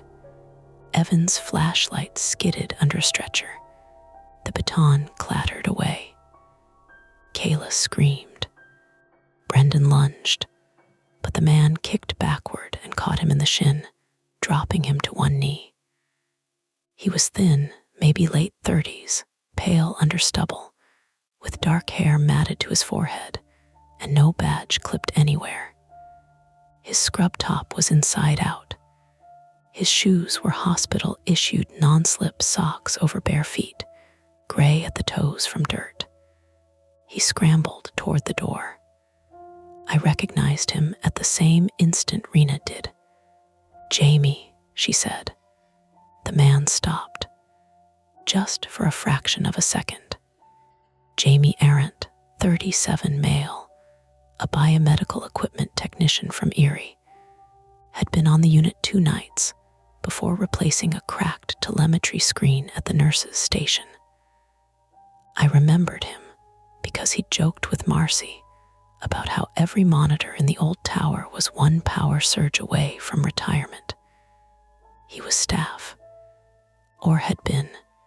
His face twisted when Rena said his name. "You don't understand," he said. Then he ran. Evan grabbed his ankle. Jamie went down, face first, with a sound like a melon hitting tile. He twisted, wild and desperate, and drove his heel into Evan's already cut forearm. Evan grunted and lost his grip. Brendan tackled Jamie around the waist. They crashed into the supply counter. The battery lantern tipped, rolled, and slammed to the floor. Light spun across walls, sealing Thomas's blood, Kayla's white face. Rena shouted, "Nora, oxygen." Thomas had pulled his mask aside during the fight and was coughing again. I shoved it back toward his face. "No," he rasped. "You need it." He clawed weakly at my wrist. "Daniel," that name cut through everything. "What about Daniel?" Jamie, pinned under Brendan now, began laughing. Not villain laughter, not madness from a movie. A wet, panicked, exhausted laugh that broke into sobs. "They wouldn't shut it down," Jamie said. "I told them the telemetry bridge was bad. I told them. Cross-assigning signals after the power dips. They said wait until morning because no one wants downtime on nights." Rena stared at him. "So you unplugged Patience." I was proving it. "You taped a live transmitter in a service hall." I had to recreate the fault. Evan rolled onto his side, clutching his arm. "You assaulted staff." Jamie shook his head violently. Greer pulled his leads off himself. He saw me switch the test pack. He grabbed me. He started coughing blood before I touched him. Thomas made a sound from the stretcher. Agreement or protest? I couldn't tell. Rena's voice went cold. "What did you give Daniel?" Jamie blinked at her. "What did you give him?" "I didn't give him anything." "Empty syringe wrappers," Brendan said, breathless, still holding him down. "Flushes for test lines. I didn't inject Patience." "Daniel had no pulse," I said. Jamie looked at me then. Really looked. His eyes were red, not from crying, but from exhaustion. Because the central monitor wasn't his. Its side lost his real feed. It was showing Greer. Greer's transmitter kept routing into both rooms when the backup power cycled. "Why did Daniel's body have no pulse?" I demanded. "I don't know." The answer was too plain, too frightened. That was when Theo's voice came through the fire doors from far away, muffled but urgent. "Nora," I turned. From old pre-op, we could not see the unit, but we could hear now because the fire doors had opened slightly behind us. Maybe Marcy had overridden them. Maybe the system had released. A thin wedge of red hallway light showed beyond the connector. Theo shouted again. "We need Nora. He's asking for her, Daniel." Rena looked at me. "Go. What about Thomas?" "I've got his airway." "Brendan, hold pressure on Evan's arm." "Kayla, stay with me." Jamie bucked under Brendan's grip. "Don't take that transmitter back without resetting the bridge." "What?" I said. "The service panel," Jamie gasped. "If they reconnect him in 306 while the bridge is looped, it can overwrite the feed again. You need to pull the patch cable. Blue cable, third port." I labeled it with white tape. Evan groaned. "Do not listen to him." But Jamie's eyes were fixed on mine. This is what I was trying to stop. I did not know if that was true. I still don't. But I knew Daniel Mercer had been turned into a question because a system failed, and a man decided terror was an acceptable method of proof. I ran back through the connector. My knee nearly gave out at the bend. I caught the wall and kept moving. The fire doors were cracked open now, Marcy wedging one with the same yellow no meatloaf whiteboard from Daniel's room, ripped off its hooks and shoved under the metal edge. The stupid message faced upward. "No meatloaf." I almost laughed. Almost. Marcy grabbed my arm. "Where S. Greer, old pre-op. Rena has suction. Biomed tech is there. Jamie Arendt. He did the telemetry." Her face went flat with recognition. "Damn him. What's happening with Daniel? He has a weak pulse, pressure by Doppler only. He keeps waking and asking for the nurse who heard it. That's you.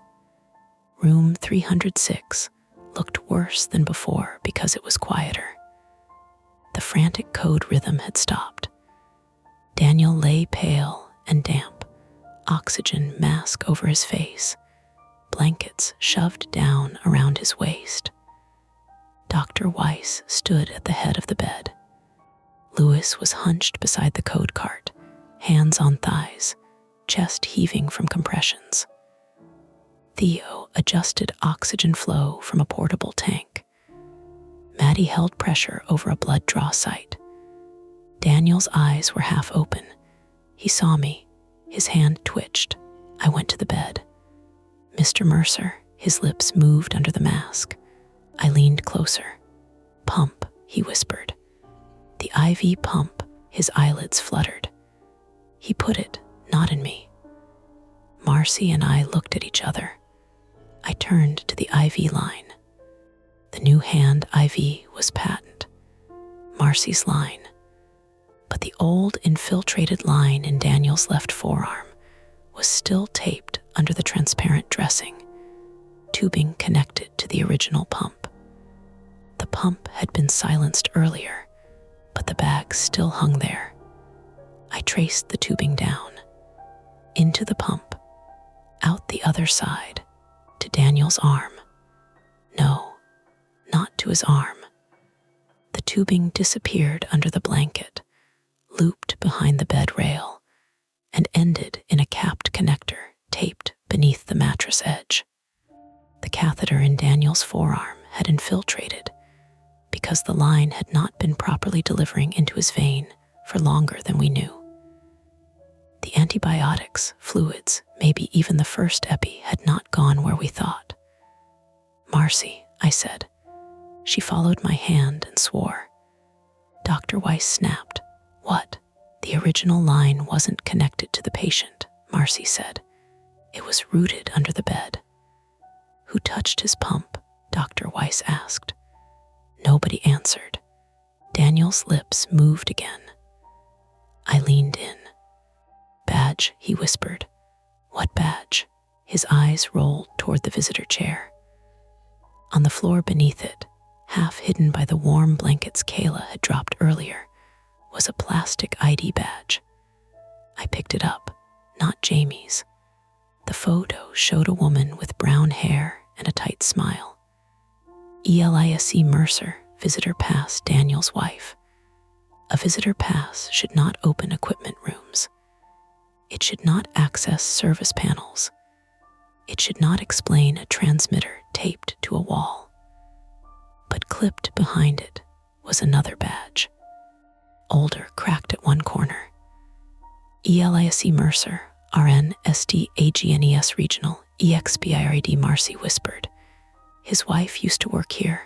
Daniel's eyes filled with water. He tried to speak. The monitor beside him was still dead, so Dr. Weiss checked his pulse by hand. Don't, Daniel whispered. The same word as before. Only now, with the badge in my hand, it had weight. Don't call her. Don't let her in. Don't believe her. From the hallway, a phone began ringing at the nurse's station. One line had come back. Once, twice. Marcy and I both looked toward it. Then the unit doors at the far end buzzed. Someone outside pressed the visitor intercom again and again. A woman's voice carried faintly through the damaged speaker. This is Elise Mercer. My husband is in room 306. Let me in. No one moved. The whole room understood at once that Jamie had not been the only human threat on the floor. He had broken the system trying to expose one failure, maybe causing another. But Daniel's line had been deliberately rooted away from his body. His old nurse wife had left hours ago, or said she had. The intercom buzzed again. Daniel's fingers closed weakly around my glove. Please, he whispered. Dr. Weiss looked at Marcy. Lock the unit, Marcy said. The locks are failing. Evan was injured. Rena was trapped with Thomas. Security was not coming fast enough. The elevators were locked.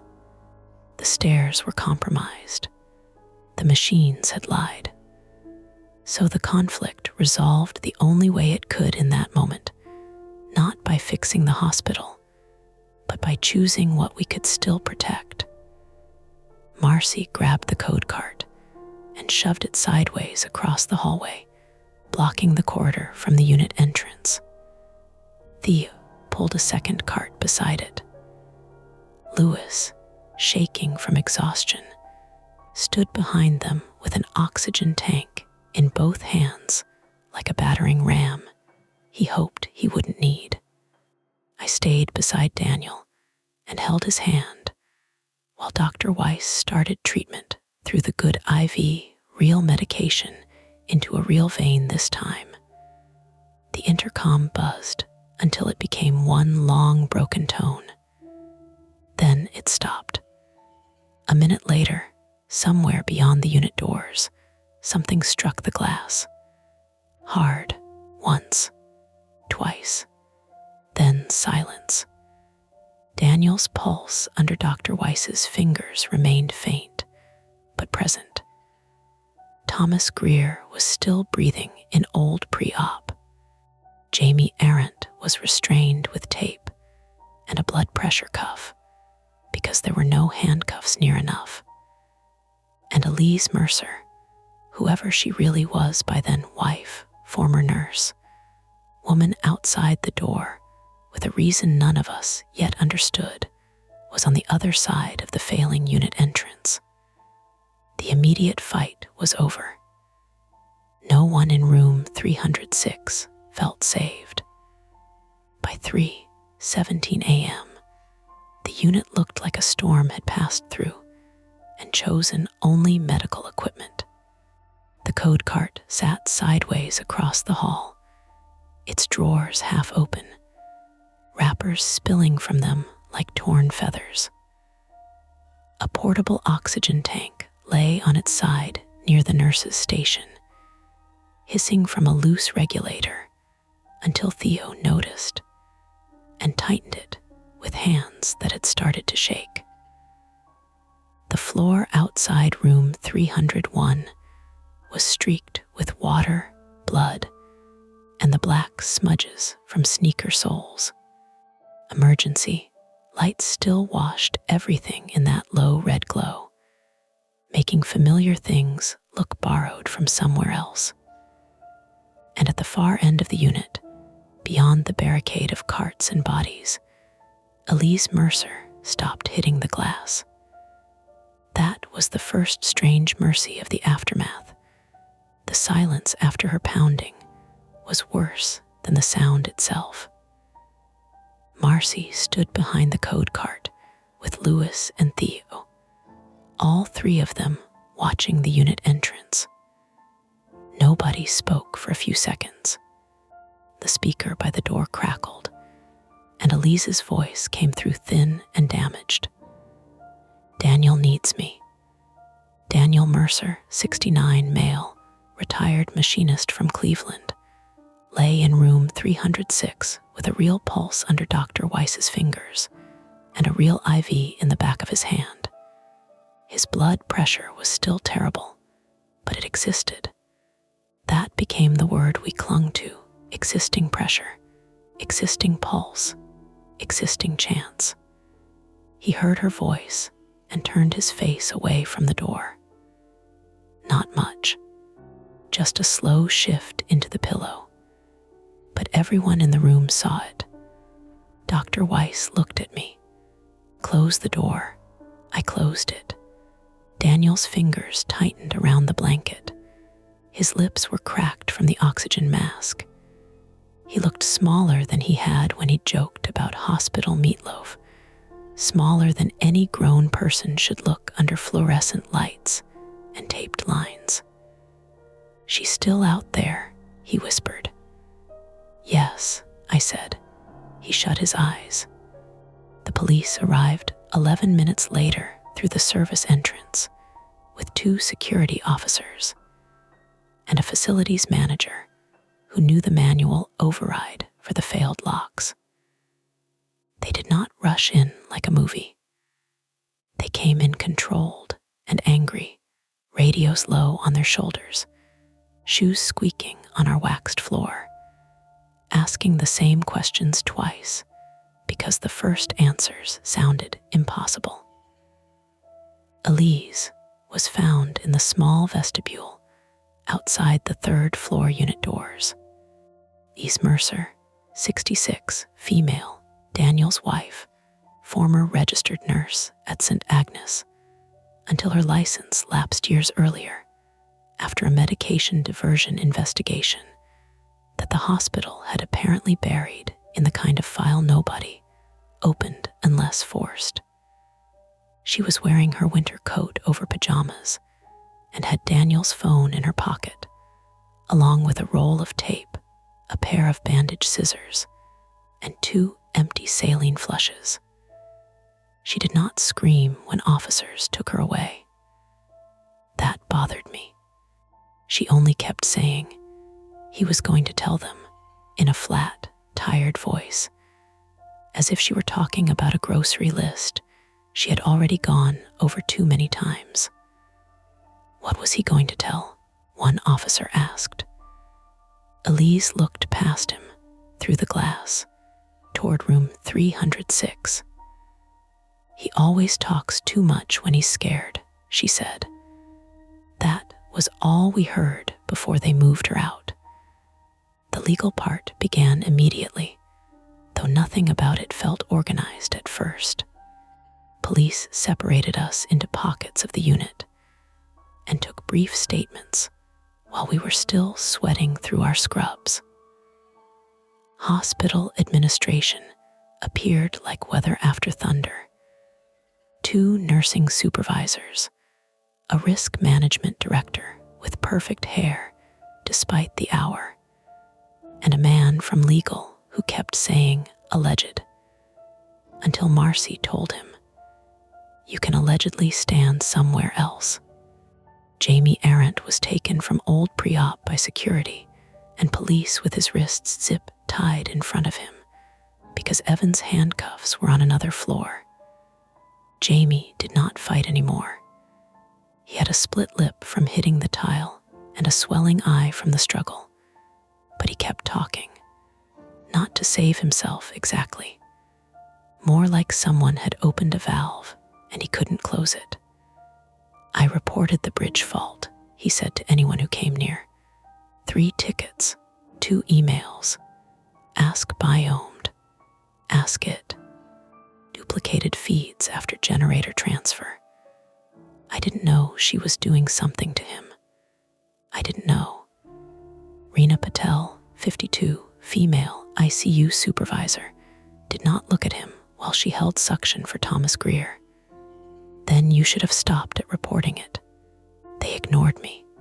So you made patience your evidence." That finally made him quiet. Thomas Greer survived the hour. That sounds small unless you watched him fight for each breath. The blood was not his in the way we first thought. It was his blood from a lung bleed likely worsened by blood thinners and the stress of trying to get out of bed during the telemetry failure. What he had meant, once he could write it on a clipboard with a hand that shook badly enough to make every letter look angry, was not my line. His. He had seen Elise in room 306 earlier when Kayla thought she had gone home. He had been awake in 301, door cracked, watching the hall the way bored hospital patients do at night. He saw her come back through the stairwell in a staff jacket, saw her go into Daniel's room, saw Jamie later near the old connector with telemetry equipment, and understood only enough to be frightened.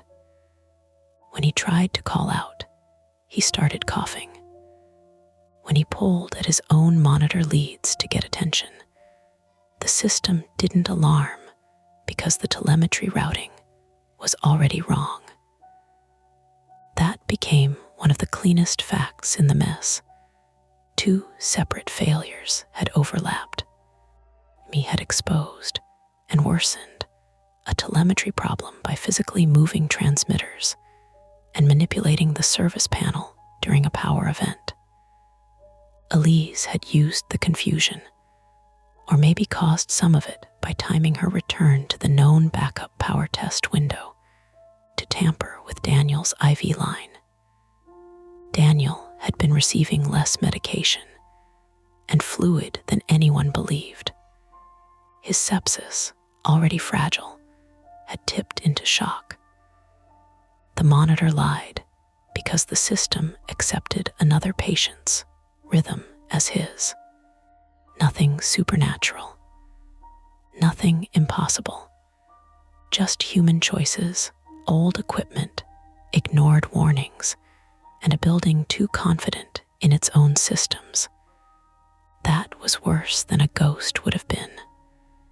A ghost, at least, has the decency to be abnormal. Daniel was transferred to ICU at 4:02 a.m. after facilities cleared one elevator and two officers walked with the bed. I went with him because he asked me to, and because Dr. Weiss nodded like she understood. I needed to see him reach another floor alive. The ride down was cramped and too bright. Louis stood at the head of the bed with the oxygen. Theo watched the portable monitor as if it might insult him. Marcy stood beside me, one hand on the rail, her purple clog tapping once, twice, then stopping when she noticed. Daniel looked up at the elevator ceiling. My wife, he said through the mask, was a good nurse once. No one answered. He blinked slowly. That's the worst part. In ICU, they moved him into a room with glass walls and working suction and monitors that had been checked by two different people before anyone trusted them. His pressure improved after fluids, vasopressors, and antibiotics through a central line placed by the intensivist. He did not become suddenly okay. There was no miracle shift where he squeezed my hand and smiled like television had written the ending. He was alive. He was frightened. He was septic, bruised from compressions, and at risk of organ failure because treatment had been delayed by a line that ran under his mattress instead of into his vein. Survival, it turned out, could be as ugly as dying, just slower and with more paperwork. Thomas Greer went to ICU too. He needed bronchoscopy later that morning. He also needed 3 stitches in his lip because at some point during the confusion he had bitten through it while coughing. When Kayla heard that, she sat down on an empty bed in old pre-op and cried into a clean towel for maybe 40 seconds. Then she wiped her face, stood up, and asked if anyone had charted his output. That was Kayla, shaken straight through, still counting. Evan got 14 stitches in his forearm. Brendan developed a limp from Jamie kicking him. Louis had to ice both wrists after compressions. Theo threw up once in the staff bathroom, rinsed his mouth, and came back with a pack of crackers from the vending machine like that settled the matter. Marcy found me at 5:36 a.m. in the empty family waiting room by ICU.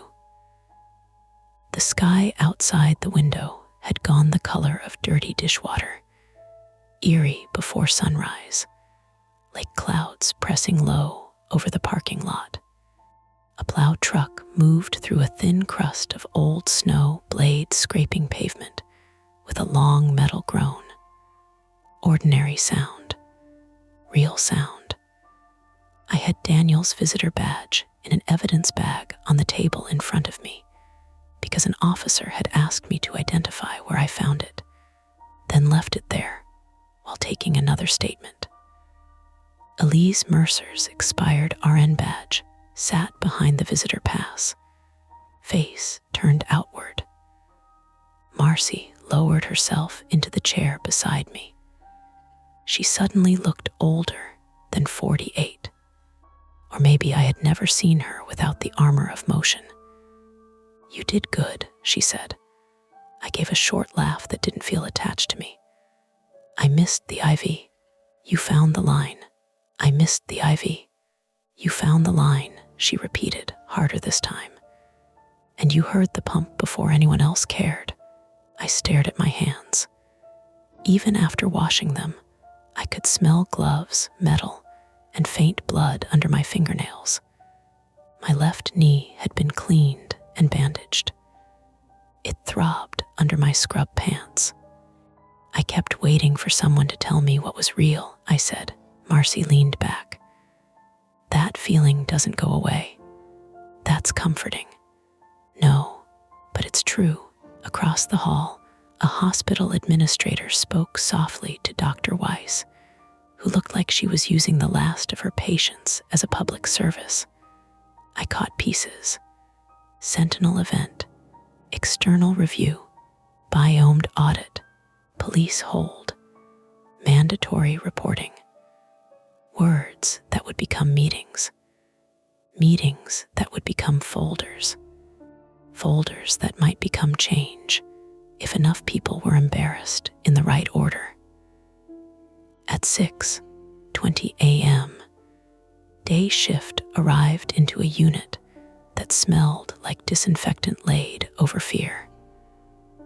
Someone had mopped the worst of the blood from the hallway, but the floor outside room 301 still had a dull patch where the wax had been scuffed by Thomas's heels. The code cart had been replaced. The whiteboard from Daniel's room, the one Marcy had used to wedge open the fire doors, leaned against the nurse's station with its blue marker words still intact. Patient goal, breathe easier. Go home. Under it, no meatloaf. A day nurse read it and smiled before anyone could stop her. Then her smile faded because none of us smiled back. Room 306 was empty by then. Stripped, the bed linens bagged, the IV pump removed for investigation, the wall monitor dark. Housekeeping had not cleaned it yet, so the room held that abandoned after crisis feeling hospitals get, where everything is still shaped around the person who isn't there anymore. I stood in the doorway for a moment before I left. The crooked nasal cannula was gone. The blankets were gone. Daniel's water cup was gone. But one small square of clear tape remained stuck to the side rail, folded over on itself, catching the new morning light from the window. I reached for it, then stopped. I don't know why. Maybe I was tired. Maybe I had touched enough. The police took Elise's coat, Jamie's scrubs, the badges, the tape roll, the telemetry transmitter, the pump, the tubing, and photographs of the service panel. They took our statements and told us not to discuss details outside official interviews.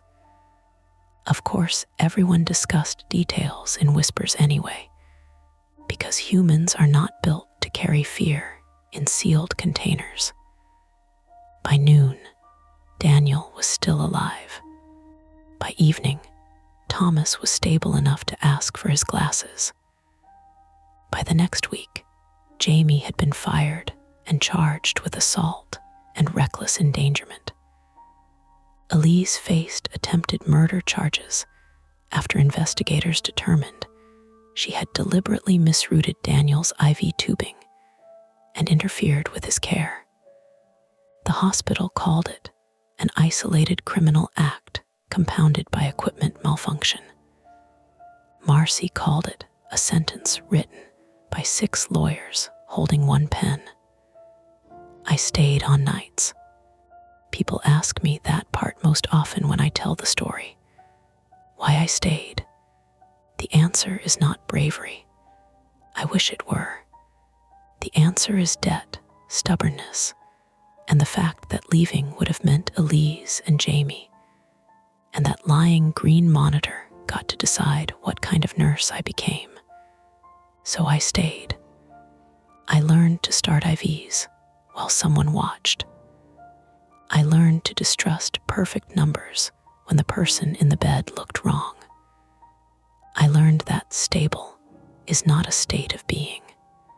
It is an argument you keep having with the body, the machines, and the building around you. A month later, they replaced the telemetry bridge. There was a ribbon-cutting tone to the email about it, though no ribbon, obviously. Updated monitoring infrastructure, enhanced safety protocols, commitment to patient care. Room 306 reopened 2 days after that. I avoided it at first, then hated myself for avoiding it, then took a patient there on purpose during a shift when Marcy was charge. The new patient was a woman with pancreatitis who snored softly and asked for ice chips every 20 minutes. Completely ordinary, blessedly annoying. At 2:13 a.m., I stood outside her room and listened. The HVAC rattled.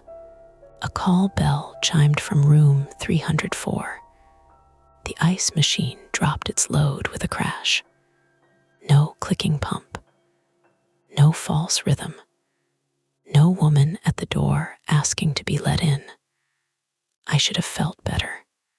Instead, as I turned back toward the nurse's station, the central telemetry screen flickered once. Just once. Every strip blinked, froze, and resumed. The biomed sticker on the side of the monitor was new. The cables were new. The bridge was new. I walked over and checked every patient's room assignment against every transmitter number by hand. They all matched. Of course they did. Still, for the rest of that shift, whenever a monitor showed a perfect rhythm, I found myself looking down the hall to make sure the person attached to it was still breathing.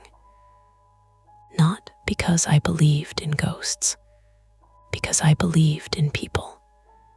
And that was enough. The shadows fade for now, but the stories never end. Don't forget to hit like, subscribe to Mia Horror Stories, and join our community of horror lovers. If you're hungry for more, check out the next video. Just remember, the scariest part is often the one you don't see coming.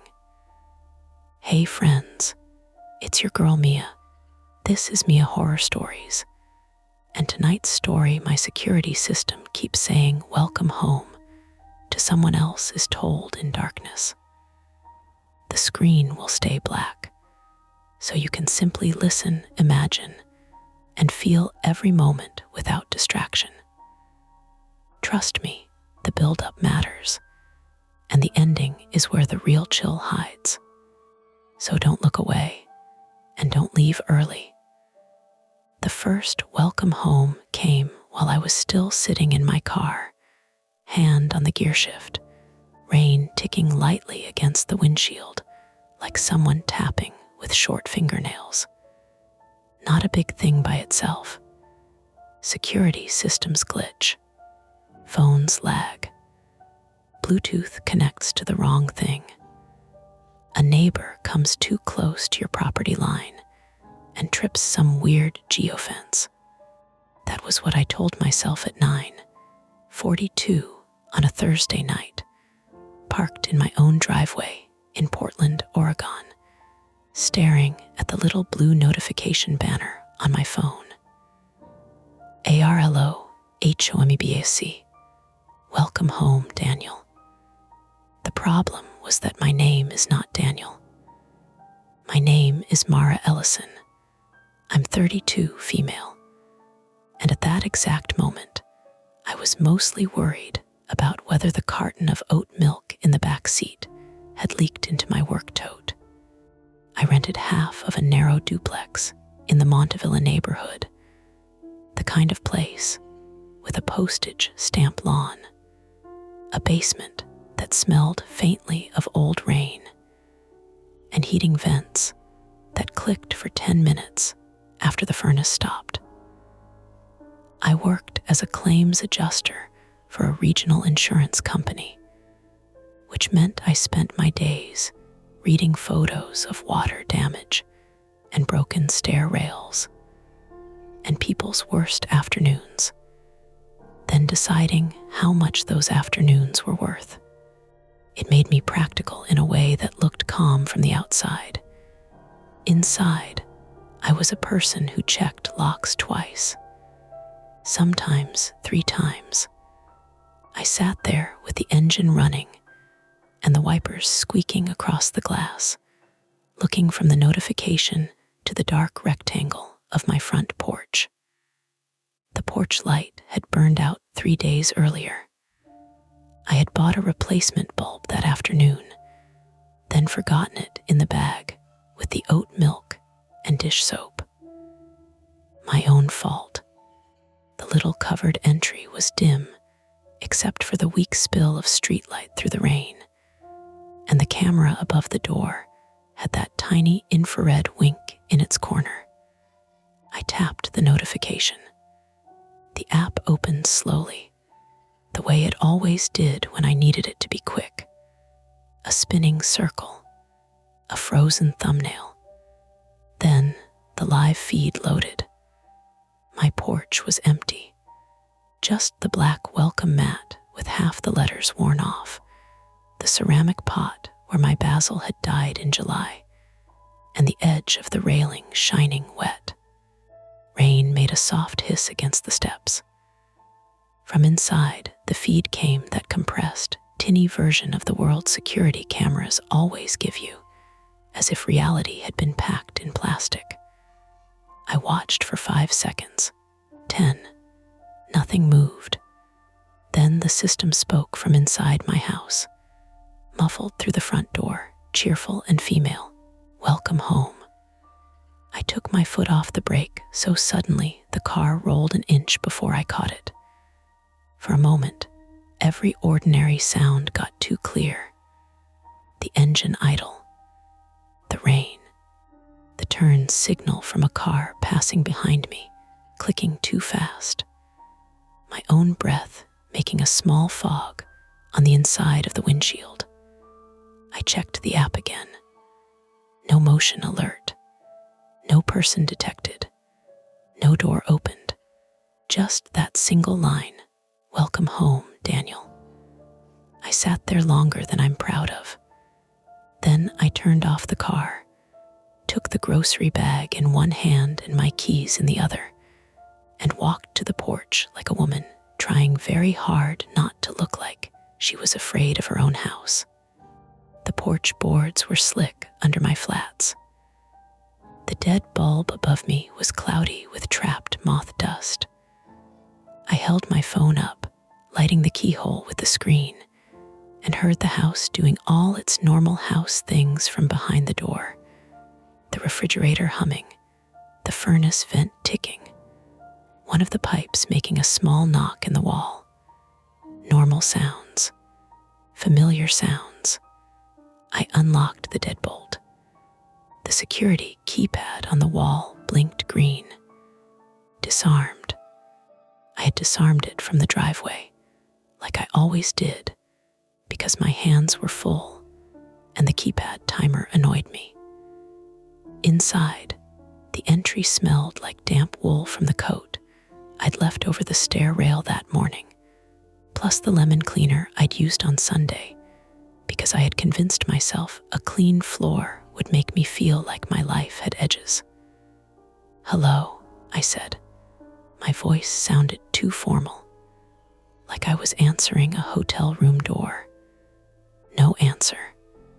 The living room was exactly how I left it. Blanket folded over the couch arm. Laptop closed on the coffee table. Mug in the sink because I had promised myself I'd wash it before bed and already knew I wouldn't. A stack of claim files sat in my tote by the door, the top one flagged with a pink sticky note. Call owner again. Roof collapse timeline. I shut the door behind me and locked it. Then I stood in the entry, groceries hanging from my fingers, and stared at the smart speaker on the bookshelf. It was one of those matte gray cylinders people buy because they want convenience, and then slowly realize they've invited a patient little witness into their home. Mine controlled the lights, the thermostat, the front door camera, the cheap contact sensors I'd stuck on the basement windows, and the voice announcements from the security system. Arlo, I said, careful and quiet, who just came home.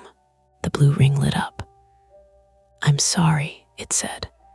I don't know that. Great, I whispered.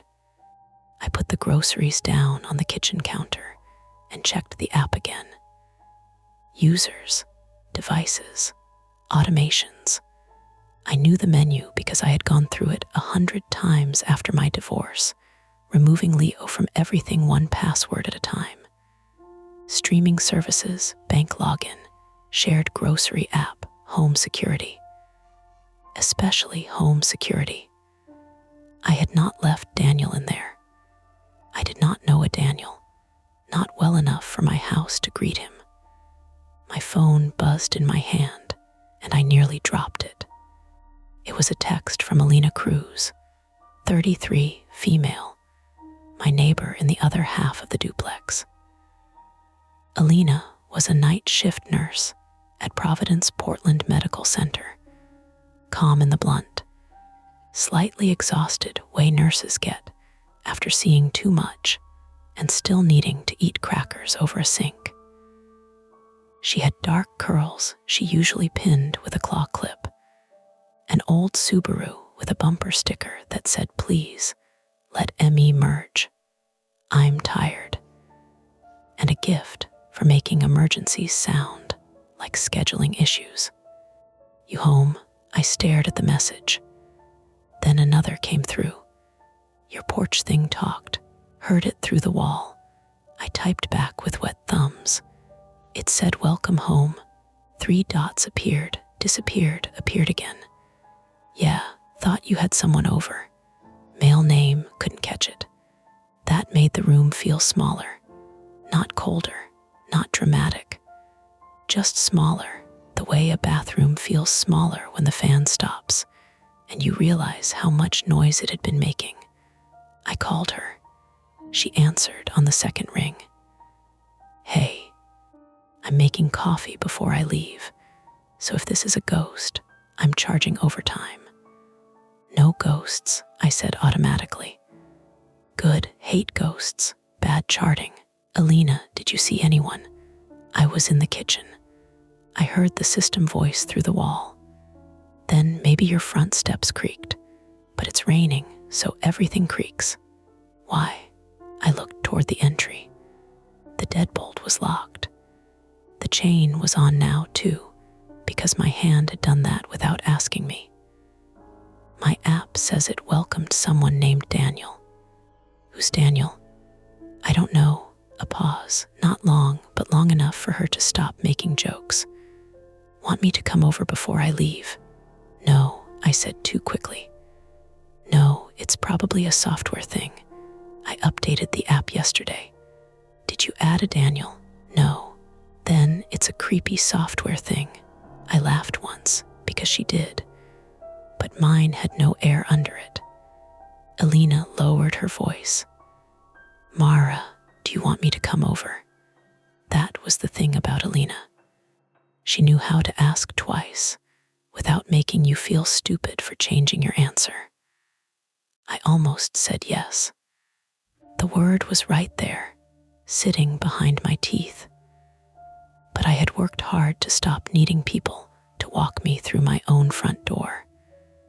After Leo moved out, everybody treated my house like a crime scene, even though nothing criminal had happened. Not exactly. No police report. No broken bones. It was 2 years of him logging into cameras to ask why I was home late, checking the thermostat history to see whether I'd been sleeping, texting me screenshots from the doorbell like jokes. Package came. Cute delivery guy. Lights off at 8:13. Early night. Basement sensor tripped. You doing laundry or hiding bodies? He always called it caring. By the end, I hated the sound of my own notifications. So after he left, I replaced everything. New router, new cameras, new locks, new passwords. I paid too much for the security system because the salesman at Best Buy said it had robust user access controls. And I liked the phrase so much I wrote it down. Robust user access controls. Like a fence you could build around your nerves. I'm okay, I told Alina. Really? Go to work. You sure? Yeah. I'm going to change the passwords again and probably yell at customer support. Put me on speaker if you yell. I enjoy that version of you. I'm not enjoyable when I yell. You are to me. Behind her, I heard a kettle click off. A cabinet door thumped. Normal neighbor sounds through drywall and phone signal. They helped. Text me if it happens again, she said. I will, I mean it. I know. We hung up. For a minute, I stood in the kitchen with my coat still on and watched rain bead on the black window over the sink. My reflection hovered there, pale and tired, with damp hair stuck to one cheek. Behind my reflection, the kitchen looked yellow and ordinary. Bananas in a bowl, mail pile, a pothos cutting in a jar growing roots like white threads. Then the smart speaker lit up again. No chime first, no notification, just the blue ring turning. I stopped breathing halfway through an inhale. Sorry, it said brightly. I didn't catch that. I didn't say anything. The ring went dark. The refrigerator hummed on. I said several words I would have denied saying at work. Then I opened every settings page in the app. The system had 2 recognized users. Me and Jonah Reed, 34, male, my younger brother, who lived in Seattle and had emergency access because he had once driven 3 hours to help me after a pipe burst in the basement, and I had called him crying from the second to last stair. Jonah was a high school history teacher, broad-shouldered, soft-spoken, and annoyingly good at sounding awake even when I knew I'd woken him up. He believed in practical fixes, flashlights, spare batteries, list on the fridge. He also believed I underestimated how weird people could be. I took a screenshot of the Daniel notification and sent it to him. He replied almost immediately. Who is Daniel? I called him before I could talk myself out of it. Mayor, he answered, his voice thick with sleep, but already concerned. You okay? I'm fine. Sorry. Did you see the screenshot?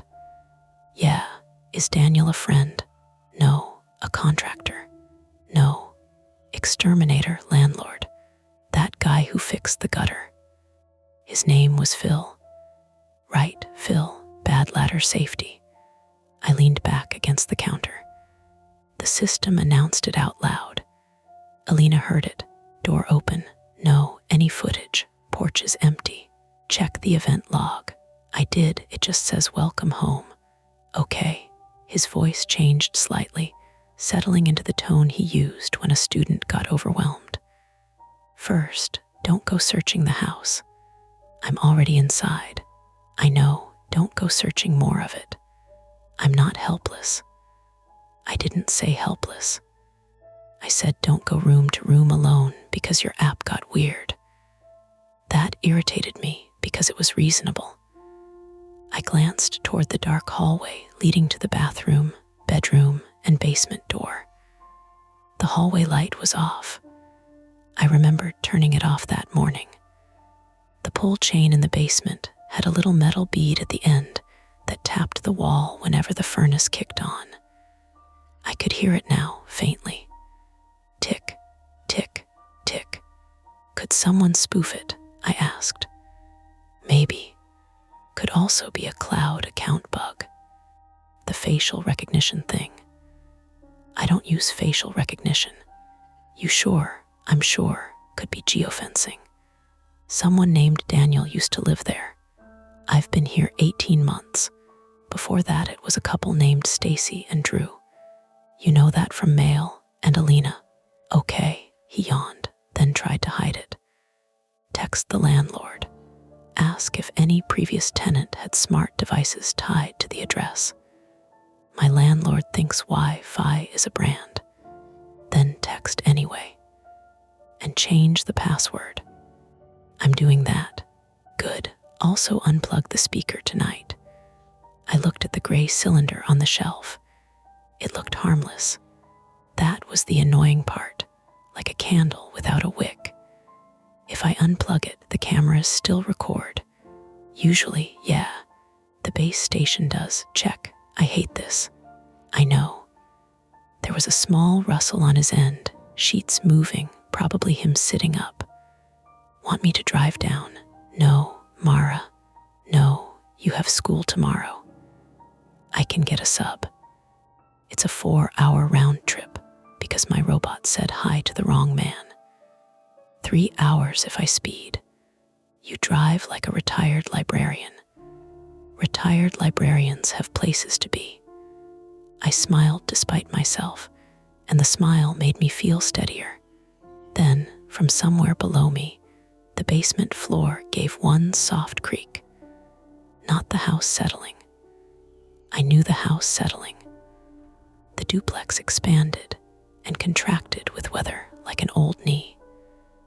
This was different enough that my body noticed before my brain did.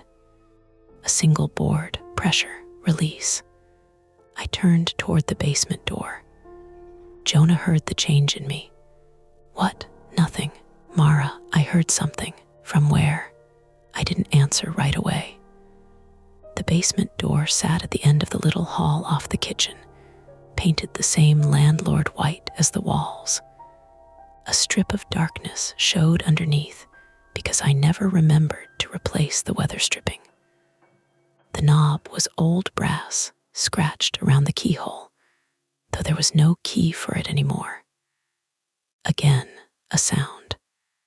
Not a footstep exactly. A scrape. Something light dragged over concrete. My mouth went dry in a very ordinary way, the way it does before a dentist appointment. Basement, I whispered. Go outside, Jonah said. No hesitation now. Mara, go to Alina S. or sit in your car and call non-emergency. Alina's leaving for work.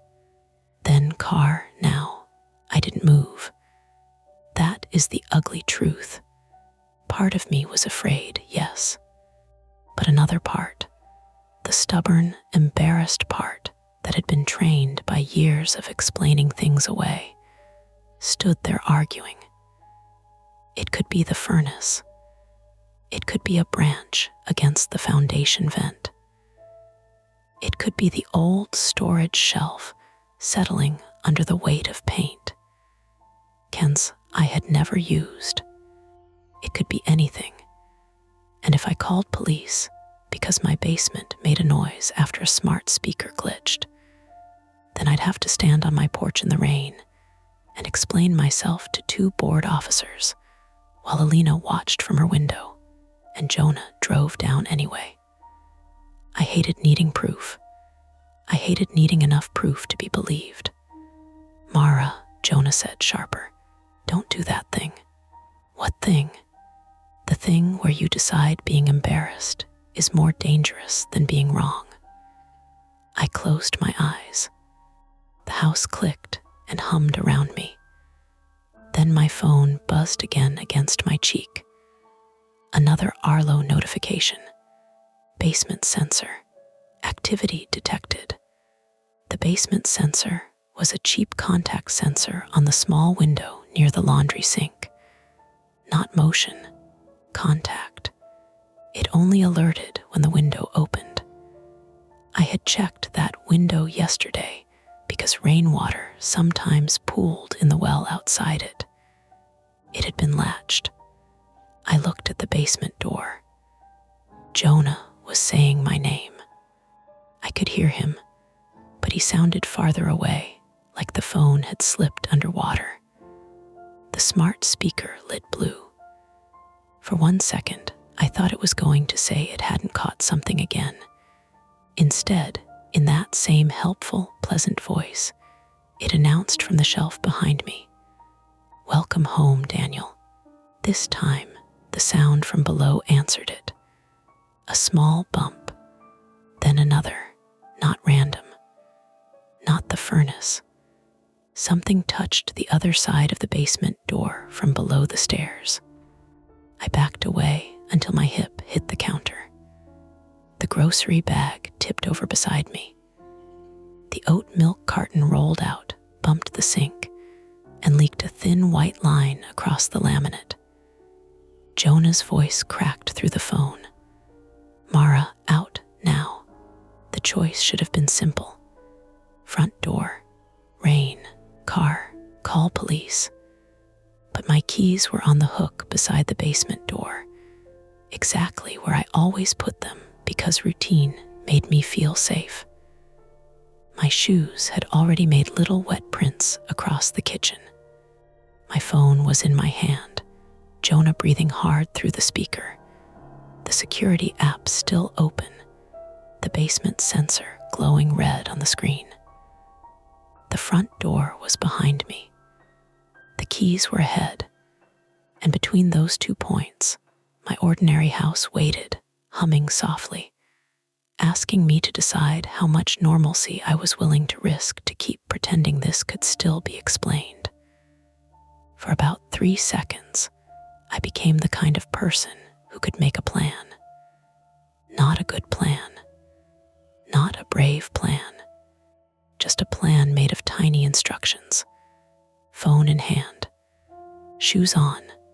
Front door behind me. Keys by basement door. Do not go down there. Do not open the basement door. Do not explain the sound to yourself until explaining it gets you killed.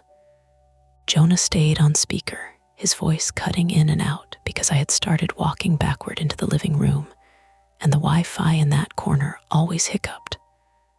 "Mara, talk to me. I'm moving toward the front door." "Yes." "Good. Do not get your keys." "I need my keys." "You don't need keys to leave the house." "I need them for the car." "Leave the car. It's raining." "I don't care if it's raining sideways and frogs are falling out of the sky."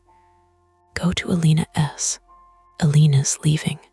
Then pound on her door before she leaves. The basement door made another sound, not a dramatic bang. Nothing that belonged in a movie trailer. Just a careful, testing pressure against old wood, the way a shoulder or palm might try a stuck door without wanting to make noise. I stopped. That was my mistake. The kitchen light hummed above me. Somewhere behind the wall, Alina's pipes rattled as she ran water. The oat milk had reached the edge of the counter and was dripping onto the floor in slow white drops. Plink, plink, plink. "Mara," Jonah said, "keep walking. I think someone S at the basement door." "I know. That's why you're leaving." My front door looked too far away. 12 feet, maybe. 15. The entry rug bunched slightly near the threshold where my heel had kicked it earlier. The porch beyond was dark because of the dead bulb. see the wet glass pane at the top of the door reflecting the kitchen behind me, making two houses at once, one real and one dim and smeared. I reached the door and put my hand on the chain. Then my phone buzzed again. ARLOHOMEBASC. Entry delay started. Basement window. A countdown appeared under it. 00:30 for a second. I didn't understand. My brain offered me the wrong file. Some harmless setting menu I had adjusted months ago. Entry delay. The grace period before the alarm screamed. 30 seconds for a recognized user to open a protected entry and disarm the system. But nobody was supposed to come through the basement window. And nobody was supposed to get 30 seconds. Jonah, I said. What? The alarm thinks it's an entry. What does that mean? It's giving a delay. It hasn't triggered siren. Can you trigger it manually?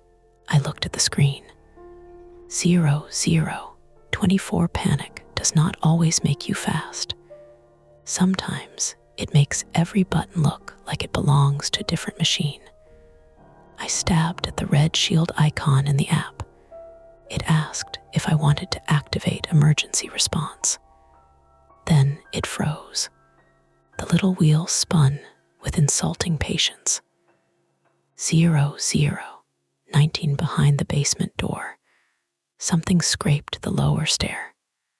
I heard it clearly this time. Rubber against painted wood. A shoe. My body moved before the app did. I unhooked the chain, turned the deadbolt, and pulled open the front door. Cold rain blew in at my shins.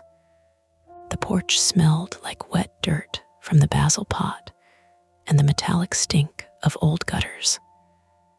I stepped outside barefoot before I remembered I was still wearing my work flats, then realized one of them had slipped half off in the entry and was flapping against my heel. The alarm siren finally began. It hit full volume from inside the house, a ripping, electronic shriek that filled the duplex and bounced down the narrow porch. The sound was so loud it seemed physical, like it had edges. Across the street, a dog began barking. A window shade snapped up in the blue house opposite mine. I pulled the door shut behind me, not locked, just shut. Jonah was shouting through the phone, but the siren swallowed most of it. I ran to Alina's side of the porch and banged on her door with the side of my fist. Once, twice, the little wreath she kept up year-round bounced against the wood. Alina, her lock turned almost immediately. Alina opened the door in navy scrubs, one sneaker on, the other in her hand. Her hair was twisted up messily, and she had her work badge clipped to her chest. Her face changed when she saw mine.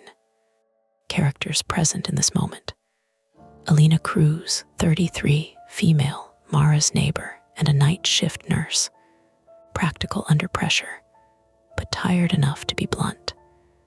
And Mara Ellison, 32, female, still holding her phone, still fighting the instinct to minimize what was happening, because needing help felt too much like losing control.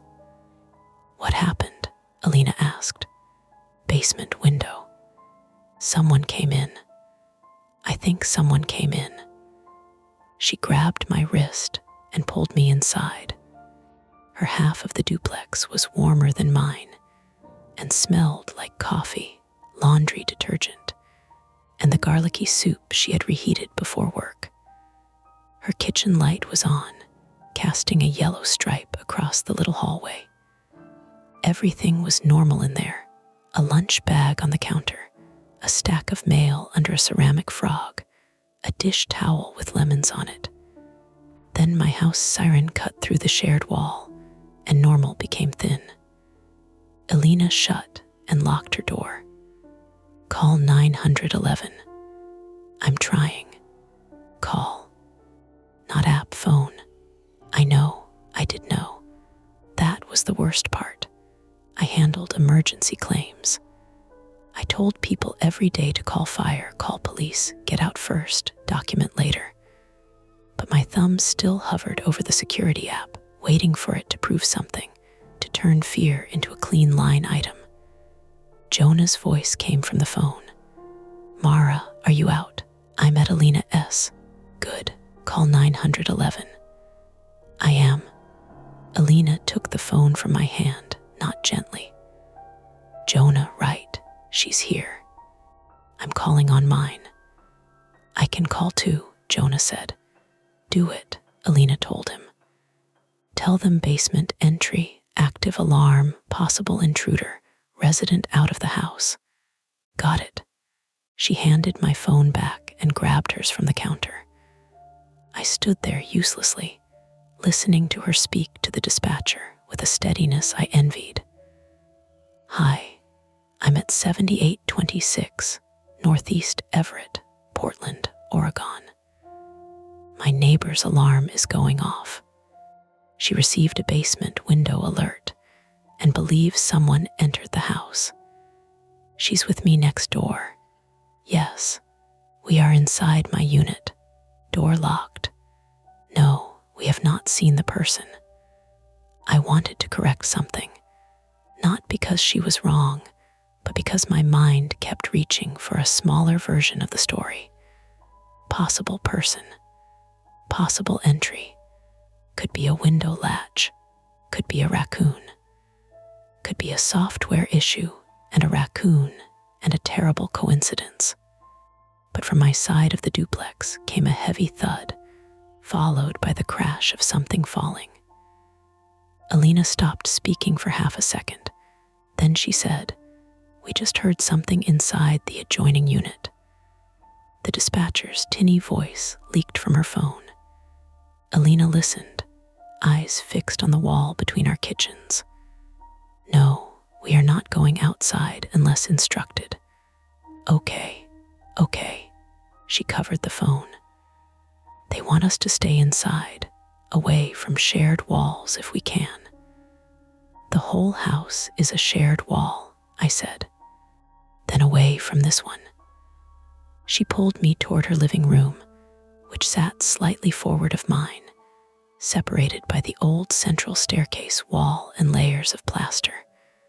Her curtains were open. Through the rain-streaked front window, I could see my porch from an angle, my door, closed but not latched all the way, shuddering faintly with each blast of the siren from inside. That was when I saw the porch camera light go out. The tiny red infrared dot above my door vanished. "Alina," I said. "What?" "My camera," she looked. "What about it?" It turned off. Her eyes narrowed. Power, her lights were still on. The lamp beside her couch glowed. The microwave clock in her kitchen showed 9:51. "My power's not out," she said. My phone buzzed. Front door camera, offline. Then another. Living room camera, offline. Then another. HOMEBASE, connection lost. One by one, the little digital witnesses I had paid for went blind. Jonah was still on my phone, breathing hard, keys jangling somewhere on his end. "I'm leaving now," he said. "No," I said, automatic. "I'm already putting shoes on. You can't get here faster than the police." "I know that." "Then why?" "Because I'm your brother." That landed harder than I expected. Not comforting, heavy. Alina, still listening to the dispatcher, mouthed, "Police coming." "How long?" I whispered. She shook her head once. "Not good, not terrible, just unknown." The siren stopped. The absence of it was worse for half a second. My ears rang in its place, a thin needle of sound. From somewhere outside, the barking dog continued, confused and furious. Then, through the wall, a voice spoke. Not the smart speaker this time. A man's voice. Muffled, low, too indistinct to understand. Alina and I both froze. The dispatcher asked something. Alina didn't answer. Another voice answered from inside my unit, softer or farther away. I looked at her. She looked at me.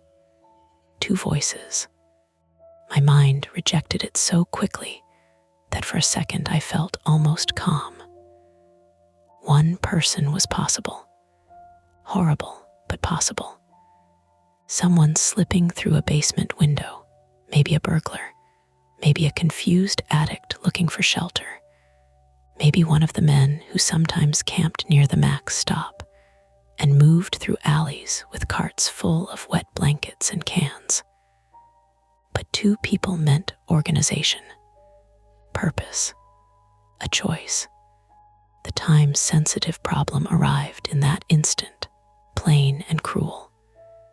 Someone had entered my house through the basement window, disabled the cameras, and the police were not there yet. The door between my unit and Alina's unit was not inside either apartment, but the basements connected through an old maintenance passage with a plywood partition the landlord had once promised was basically secure.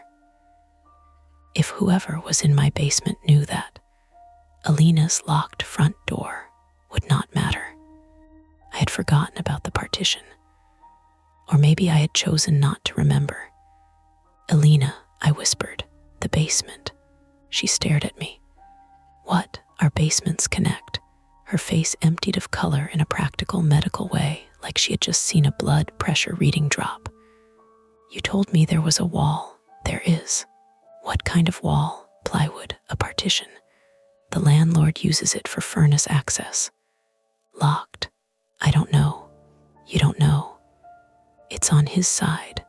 I mean, on the shared side. You never checked. Her tone wasn't cruel, but it cut anyway. I had never checked because I didn't want to be the kind of person who checked plywood basement partitions in a rental she couldn't afford to leave. I checked what I could control: passwords, locks, camera angles, contact sensors.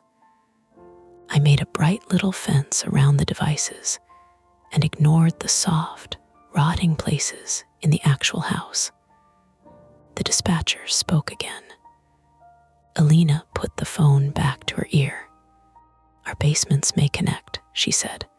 There is a partition. We don't know if it locks. Yes, we're moving away from the interior basement door. Her basement door was off her kitchen, behind a folding screen where she kept recycling and spare paper towels. The knob was old glass, pretty in a way that now seemed stupid. Below it, the floorboards showed a dark crescent where years of hands and shoes had worn the finish. A sound came from behind it. Tap. Then a faint dragging noise. Alina stepped back. No, she said quietly. Not to me. Not to anyone, just no. Jonah heard through my phone. What happened? They might be in her basement too, I said. Get out. The dispatcher said stay inside. Then tell dispatcher the intruder may have access to both units. Alina did. Then barricade the basement door. Alina was already moving. She dropped her work sneaker and shoved the kitchen table away from the wall. The legs shrieked against the floor, a raw wooden scrape that made us both flinch. I grabbed the other side and helped her drag it toward the basement door.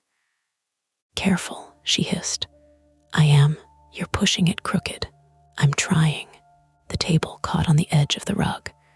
A ceramic mug slid off, hit the floor, and broke into 3 clean pieces. We both stopped. The sound seemed enormous. From behind the basement door, the dragging stopped too. Then the knob turned, just a 1/4 inch. Alina made a small noise in her throat. The knob turned back. "Move," I said. We shoved the table hard. It slammed against the door, pinning the folding screen sideways. Alina stacked a dining chair against it, then another. I looked for more weight and grabbed the ceramic frog from the mail pile like an idiot before realizing it would do nothing. Alina saw it in my hand. "Really?" I panicked. "Get the bookshelf." The bookshelf was cheap flat pack furniture loaded with nursing textbooks, old paperbacks, and a basket of dog toys, even though Alina's dog had died 2 years earlier, and she still hadn't put them away. We tipped it carefully at first, then not carefully at all. Books slid everywhere. A thick pharmacology manual hit my foot, and pain shot up my ankle. I bit my lip hard enough to taste metal. The knob rattled, not violently. That was what made it bad. Whoever was on the other side was not panicking. They were testing, listening, learning what we had done. Alina spoke into the phone again, voice lower now. "They are at my basement door. We barricaded it. Yes, we're going upstairs." The dispatcher must have told her something. Alina nodded. "Okay," she looked at me. "Upstairs bedroom. Window faces the porch roof. If we have to, we can climb down." I thought of wet shingles, 2 stories, my work flats. Alina half in uniform, 1 sneaker still not tied. Plausible injuries unfolded in my head with professional clarity. Broken wrist, ankle fracture, head strike on concrete edging. All the claim forms I had read came back to me, every sentence beginning with insured states or claimant reports. "I can't climb down from a roof," I said. "You can if the door opens." Another sound from the basement door. This time, a knock. 2 knuckles against wood. Polite. Alina backed away from the barricade. Her eyes shone, but she did not cry. Upstairs. We moved through her living room, stepping around the coffee table, when something flashed outside the front window. A phone screen, not from the street, from my porch. A person stood in the shadow near my front door, mostly hidden by the angle of the overhang and the dead porch light. Dark rain jacket, hood up. 1 hand raised, holding a phone or small device close to the doorframe. For 1 strange second, I thought it was a police officer. Then the figure leaned toward my smart lock. My phone buzzed again. Even with the cameras offline, 1 part of the system still had cloud access, or the lock did, or the app was catching up in bursts. Front door, unlocked by Daniel. I made a sound I didn't recognize. Alina yanked me back from the window. "Don't let him see you." But I had already seen enough. The man on the porch opened my front door, stepped inside my unit, and disappeared. Jonah was saying, "What? What did you see?" I couldn't answer, because the challenge had changed again. This was not just someone in the basement anymore. Someone with the name Daniel had just used the front door lock like he belonged there. And if he had access to mine, maybe he had access to more than the basement. Alina pulled me toward the stairs. We made it 3 steps up before the power went out. Her lamps died. The microwave clock vanished. The warm yellow rooms collapsed into rain-gray shapes and the dim glow of our phones. Outside, the streetlights still burned, blurred through the wet window. Across the wall, inside my unit, something heavy moved over the floor. Then Alina's smart speaker in the kitchen, one I had barely noticed until now, lit up with a soft blue ring. Neither of us had spoken. A pleasant automated voice said from the dark, "Welcome home, Daniel." The basement door pushed once against the barricade. The table shifted an inch, and upstairs, from Alina's bedroom, came the sharp little chirp of a window sensor being opened.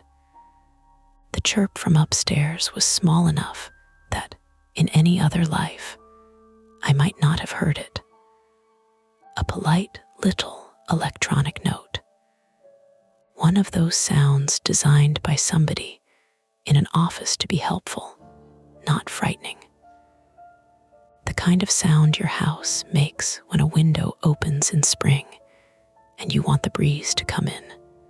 In Alina's dark stairwell, with the basement door pushing against a crooked barricade below us, it sounded like a hand sliding under skin. Alina stopped on the fourth step.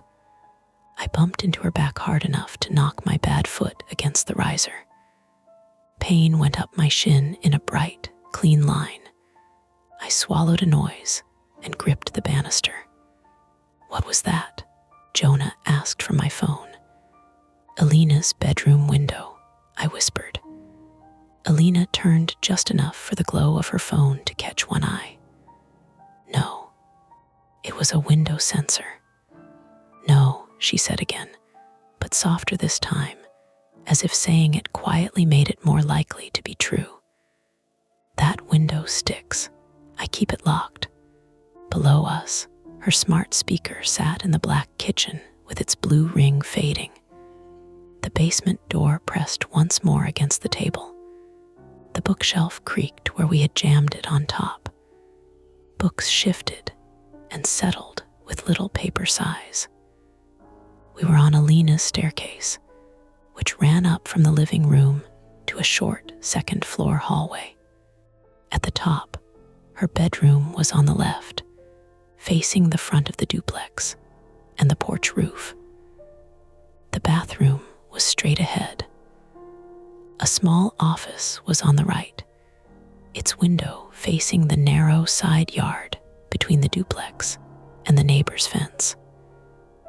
My side mirrored hers almost exactly through the shared wall, my bedroom next to hers, my hallway next to hers, two separate houses pressed together like hands. Characters in this moment: Mara Ellison, 32, female, trying to keep moving despite pain and panic. Alina Cruz, 33, female, exhausted nurse and neighbor. Still on the line with 911, Jonah Reed, 34, male, Mara's brother, on speaker from Seattle, and trying to help from too far away. And at least one unidentified intruder operating under or through the name Daniel. Alina lifted her phone closer to her mouth. We heard my upstairs bedroom window sensor.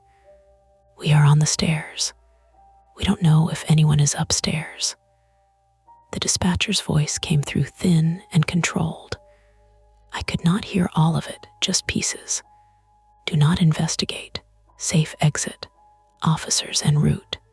Alina listened, then said, "Front door takes us past the basement door.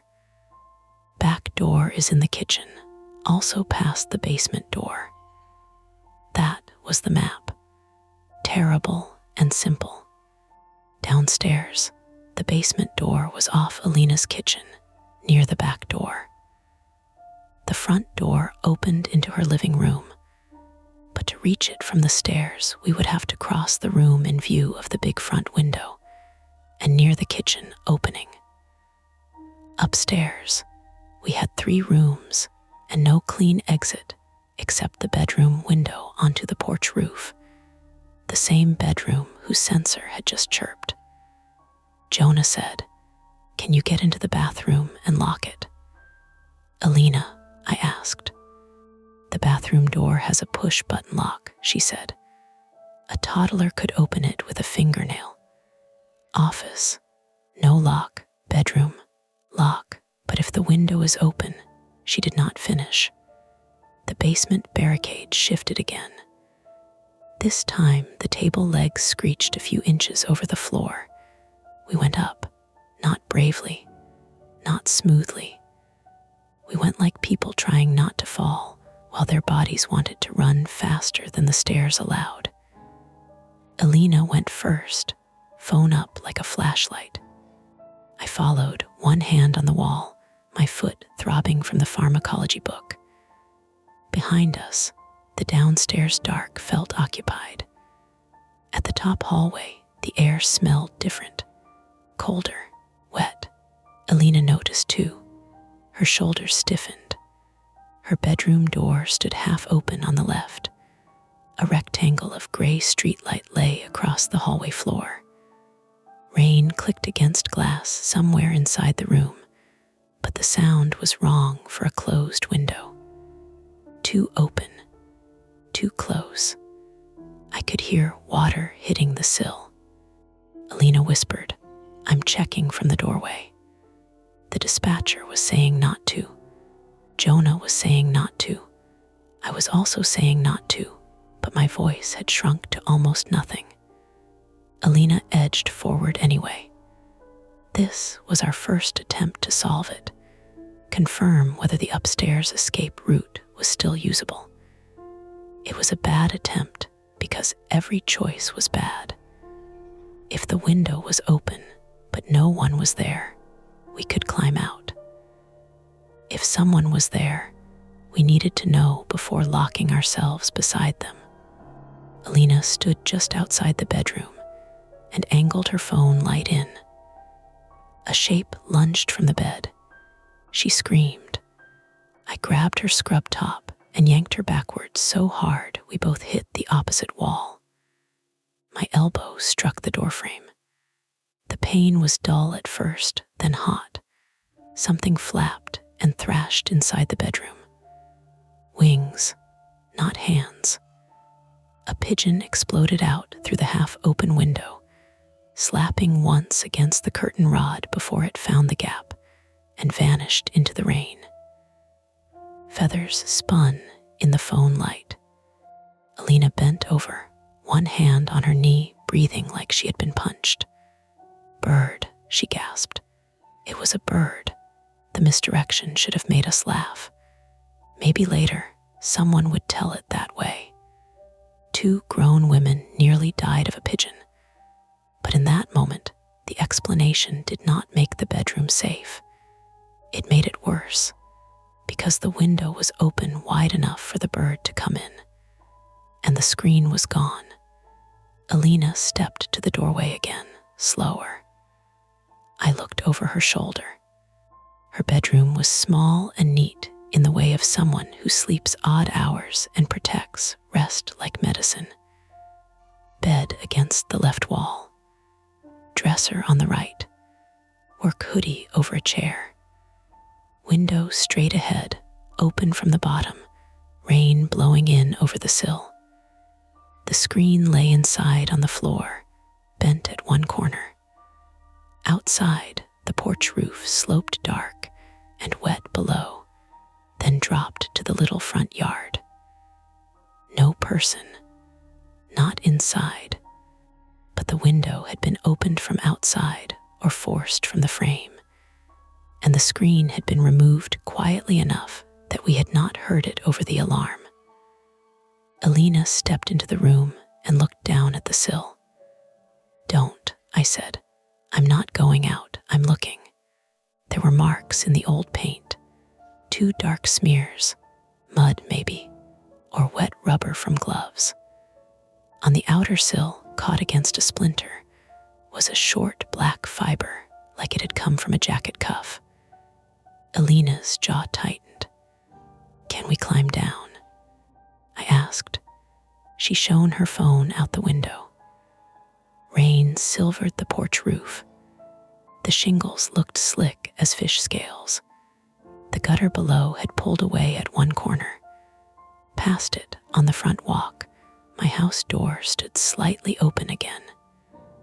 The street beyond was empty except for wet cars and porch lights. No police lights. No neighbors outside. Then, below us, from the driveway side, a flashlight beam moved. Alina killed her phone light so fast the room snapped dark. A figure crossed the edge of the front yard, not on the sidewalk, but close to the duplex, staying near the shrubs. We could not see a face, hood up, dark jacket. The beam flicked once across the porch posts, then down toward the basement window well. Second person, I whispered. Or same person, Alina said. No, someone went through my front door. Could have come back out. Then who's at the basement door? Neither of us answered. Jonah said, What are you seeing? Someone outside by the basement window, I said. I'm 10 minutes from my 5, he said, which meant nothing useful yet, and still made my throat ache. Alina backed out of the bedroom and pulled the door mostly shut. Her hands were shaking now, not wildly, but enough that the phone light trembled on the carpet. First attempt failed. The bedroom window gave us a possible exit, but also revealed someone had reached the second floor from outside. The escape route was exposed. The trap had tightened upward. We need another way, Alina said. The office window faces the side yard. It's a smaller drop. Maybe onto the trash bins, she said, then fence. We crossed the short hall to the office. The room smelled like printer paper, and the lavender sachet Alina kept somewhere because she said night shift made everything smell like disinfectant and old coffee. A desk sat under the window. Shelves lined the wall. The side yard window was narrower than the bedroom one, but still big enough for us if we turned sideways. Alina shoved the desk chair away. I tried to help her lift the window. It did not move. Latch, I whispered. I got it. She unlocked it and pulled again. Nothing, painted shut. No, it opened last summer. Try the bottom corners. We both got fingers under the sash. My injured elbow complained. My foot pulsed. Alina counted under her breath, and we pulled. Window jumped up 1/2 inch with a crack of old paint. We froze. No sound from downstairs for 2 seconds. Then the basement door slammed hard against the barricade. The bookshelf lurched. A book slid off and hit the kitchen floor below. Alina whispered. They heard. We pulled again, harder. The sash rose another 3 inches, then jammed. Outside the side yard, there was a narrow strip of mud between the duplex and the neighbor's wooden fence. Alina's recycling bins sat below, lids shining with rain. Beyond them, a locked gate led to the sidewalk. The drop was maybe 12 feet. Not impossible, bad. But through the half-open window came a new problem, the smell of gas. At first, I thought it was wet soil or garbage from the bins. Then it sharpened into that rotten egg chemical stink utilities add so people like me don't mistake it for nothing. Alina, I said, I smell it. Gas. Yeah, my mind drew the house again. Kitchen downstairs. Gas stove. Furnace in the basement. My unit and Alina's each had old lines feeding down to separate furnaces and up to separate stoves. If someone had been in the basement, if they had hit a valve or loosened something, if the pilot on the ancient water heater. Do not turn on lights, Jonah said through the phone. Don't touch switches. The power's out, I said. Still, no switches. Get out. We're trying. Alina put the dispatcher on speaker and reported the smell. Her voice wavered for the first time.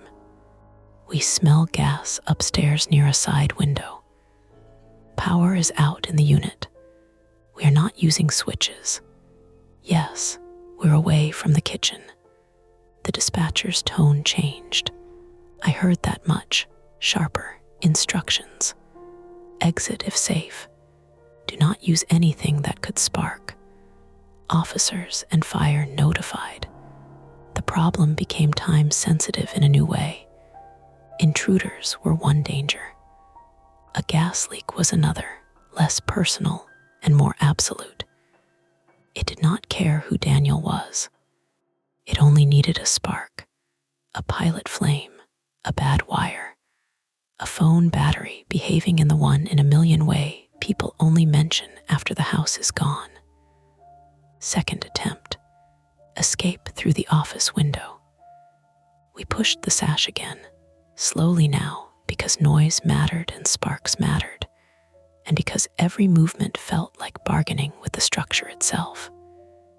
Alina braced one sneaker against the wall and pulled with both hands. I slid my fingers under the frame beside hers. The sash moved. 6 inches. 8. Enough for a person. Maybe not Alina in scrubs, and me with a sore foot, and the rain-slick drop below. Enough to try. Enough to get stuck halfway and break ribs on the sill while someone came up the stairs. A sound rose from downstairs. Not the basement door this time. The front door. It opened. We heard rain louder for a moment, then the low murmur of a man's voice in Alina's living room.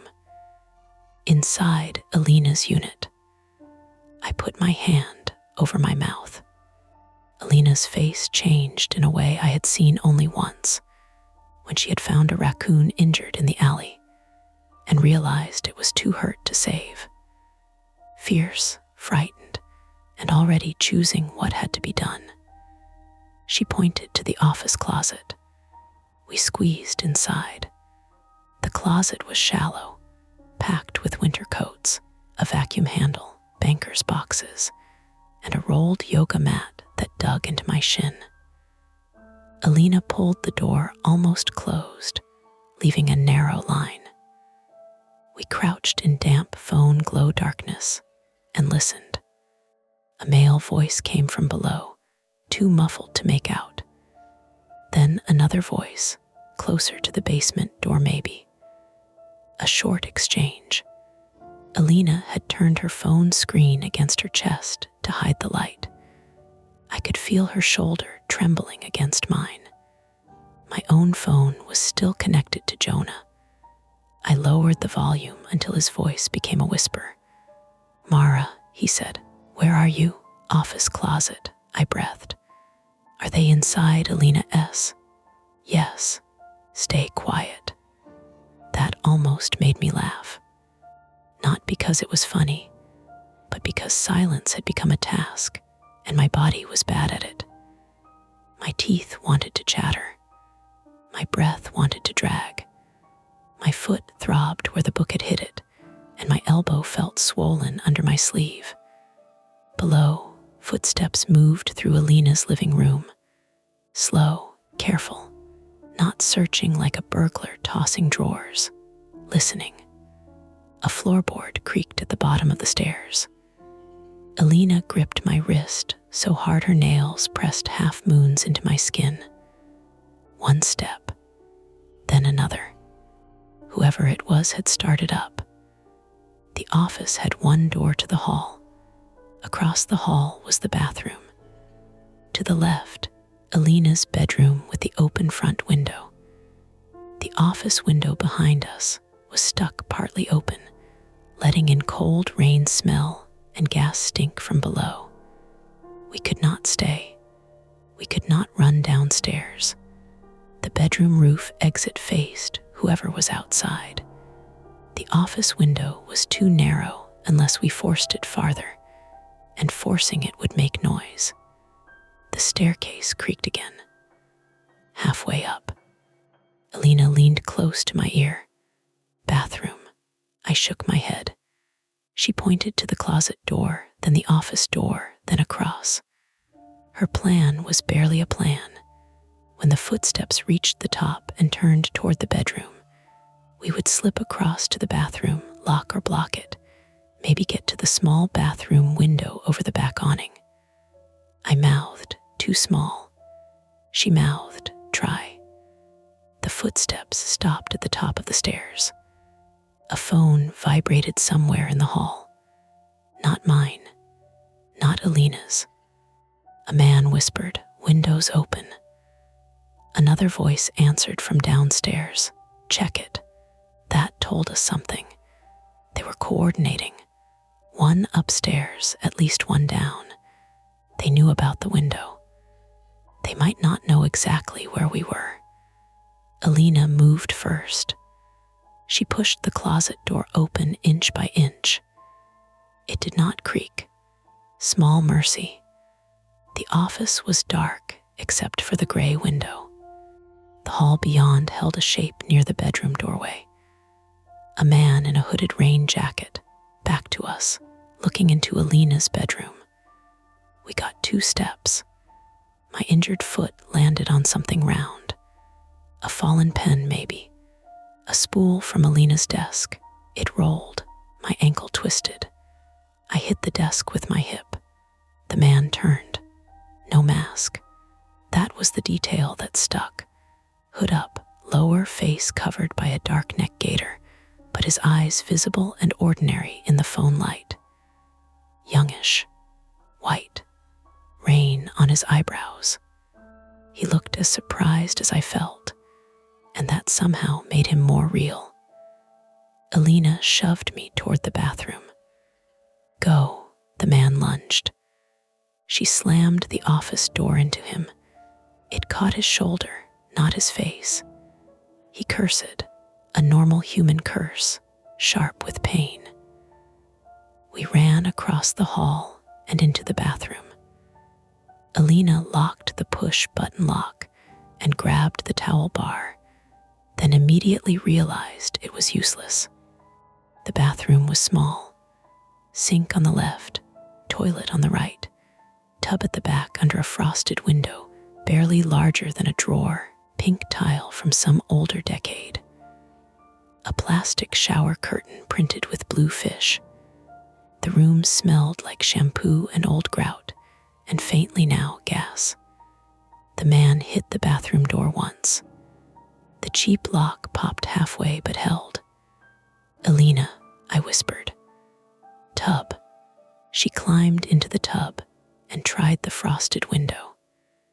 It was latched at the top. She stood on the rim, slippery in one sneaker, one sock, reaching. The door hit again. The lock cracked. I put my shoulder against it. Pain lit my elbow. "Hurry, I am." The window opened outward 3 inches and stuck against something outside.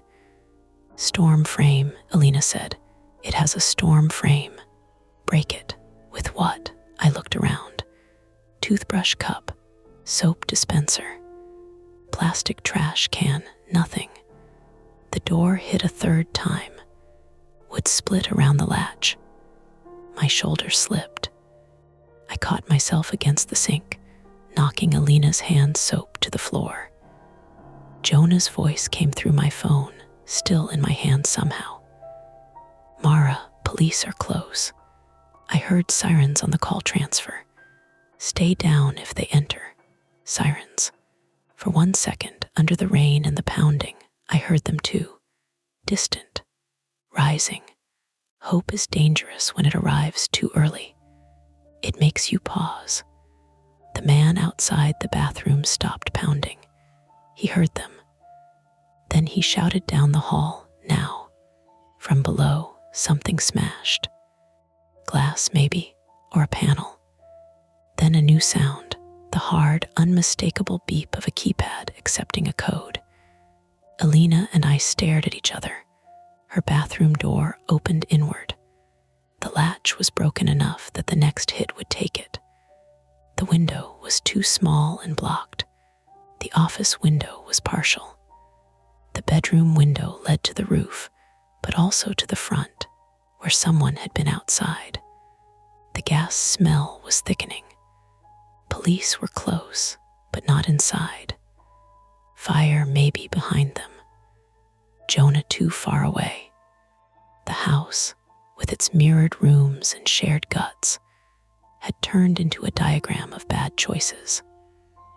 The bathroom door exploded inward on the fourth hit. Not all the way. My shoulder and Alina's laundry hamper stopped it, but the gap opened wide enough for an arm in a black sleeve to push through. A gloved hand grabbed at the air, caught my sweater, and twisted. I fell against the sink. My phone flew from my hand and skidded under the radiator. Alina swung the ceramic soap dispenser. It hit the intruder's wrist with a flat crack. He yelled and pulled back. She grabbed me by the collar and dragged me into the tub with her. We were both half standing, half falling, feet slipping, shower curtain rings popping loose one by one. Then the lights came back on. Every light in Alina's house. Bathroom vanity, hallway, kitchen below. The sudden brightness stabbed my eyes. The fan over the bathroom mirror whirred to life with a dry electrical buzz. The gas smell sat in the air. "Don't touch anything," Alina shouted as if we had caused it. From below came another automated voice, not Alina's speaker now, but mine through the shared wall, loud and cheerful and obscene.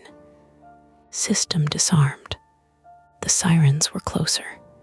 The intruder at the bathroom door backed away fast. His footsteps went down the hall, not toward the stairs, but toward Alina's bedroom. The open window. "He's leaving," I said. Alina's face said she did not believe in gifts. We climbed out of the tub. My knees shook so badly I had to grab the sink.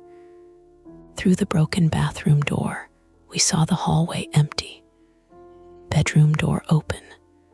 Rain blowing from the front room. The man's wet footprints marked the carpet from stairs to bedroom, then disappeared at the threshold. Alina went to the doorway and peered out. I picked up my phone from under the radiator. The screen was cracked across Jonah's name. Jonah, static. Then, "Mara, talk to me." "We're upstairs, bathroom." Left through the bedroom window, I think. "Stay there, we smell gas. Get out if you can." Alina had moved to the bedroom doorway. "Mara," she said. I went to her.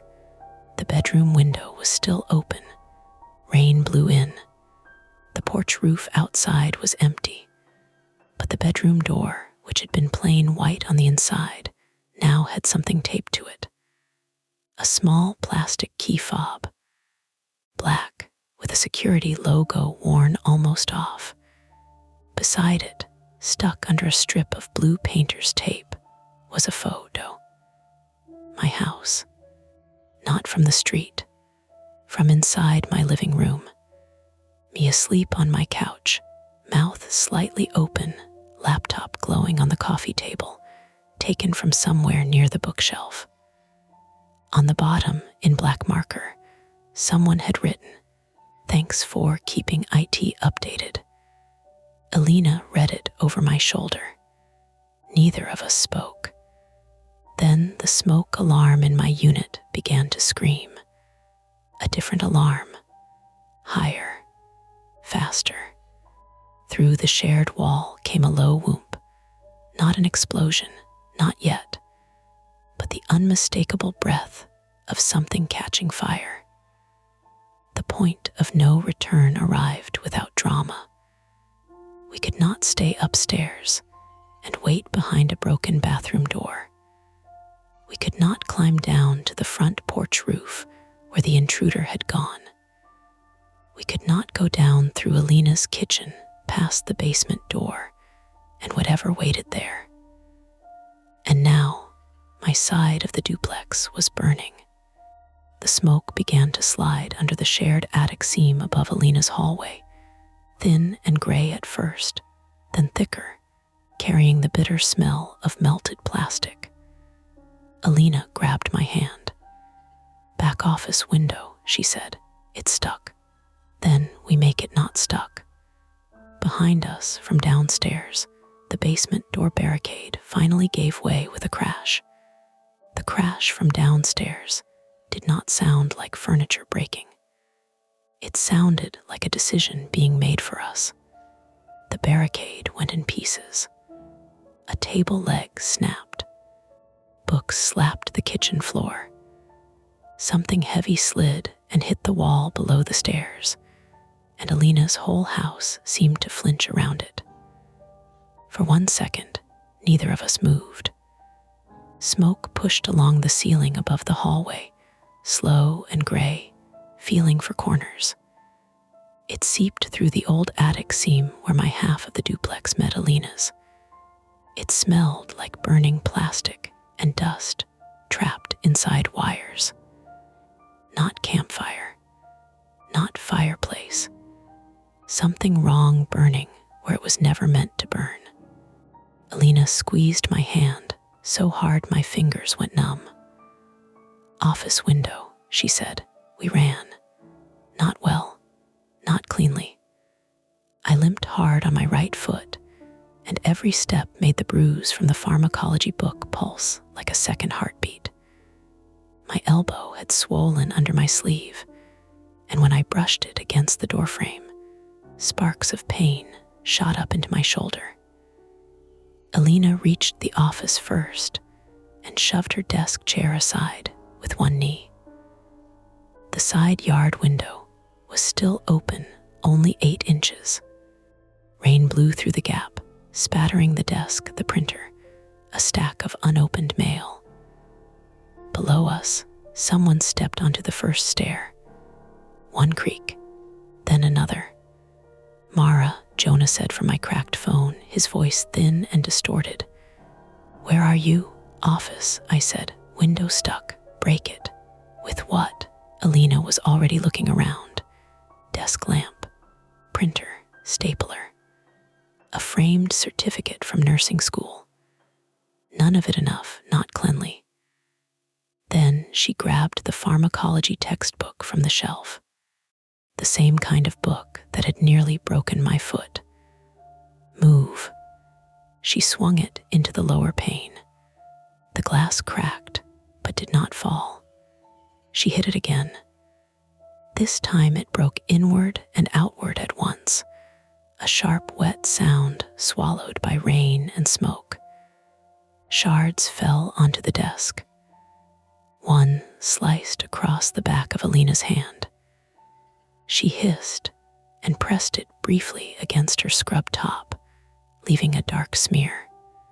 Characters in this moment: Mara Ellison, 32, female, hurt and frightened, finally pushed past the point where embarrassment can slow her. Alina Cruz, 33, female, bleeding from one hand and running on training, adrenaline, and pure refusal. Jonah Reed, 34, male, still on Mara's phone and close enough now that his urgency has become helpless anger. And the intruders tied to the Daniel access profile, closing in through the duplex's shared routes. The second stair creaked, then the third. "Faster," I said. Alina used the textbook like a shield, knocking loose the remaining triangles of glass from the lower sash. I grabbed the metal frame and pulled up. It moved another inch, then jammed again. "Come on," I whispered. It did not. The office door was open behind us. Through it, I could see the hallway, bright now under the returned lights, smoke thickening at ceiling level, the bathroom door hanging cracked on one hinge. A shadow moved on the stairs. Alina saw it too. "Get under me," she said. "What?" "Boost me. I'll kick the frame from outside." "Alina, now." She climbed onto the desk, one sneaker crunching glass. I grabbed her calf and thigh, trying to help her angle through the narrow, broken opening. She was small enough to try, but not small enough for it to be safe. Broken glass caught her scrub sleeve. She made a short, furious sound and pushed anyway. The man appeared at the office doorway, hood up, neck gaiter still covering his lower face. One hand tucked against his chest, the wrist Alina had hit with the soap dispenser held stiffly. In his other hand, he carried a small pry bar, not a gun. That fact did not comfort me as much as I would have expected. He looked at us, at Alina half out the window, at me holding her legs, at the smoke. "Stop," he said. His voice was young, maybe late 20s, flat Midwest or Pacific Northwest, hard to place. Not monstrous, not theatrical, just a man who had rehearsed the word.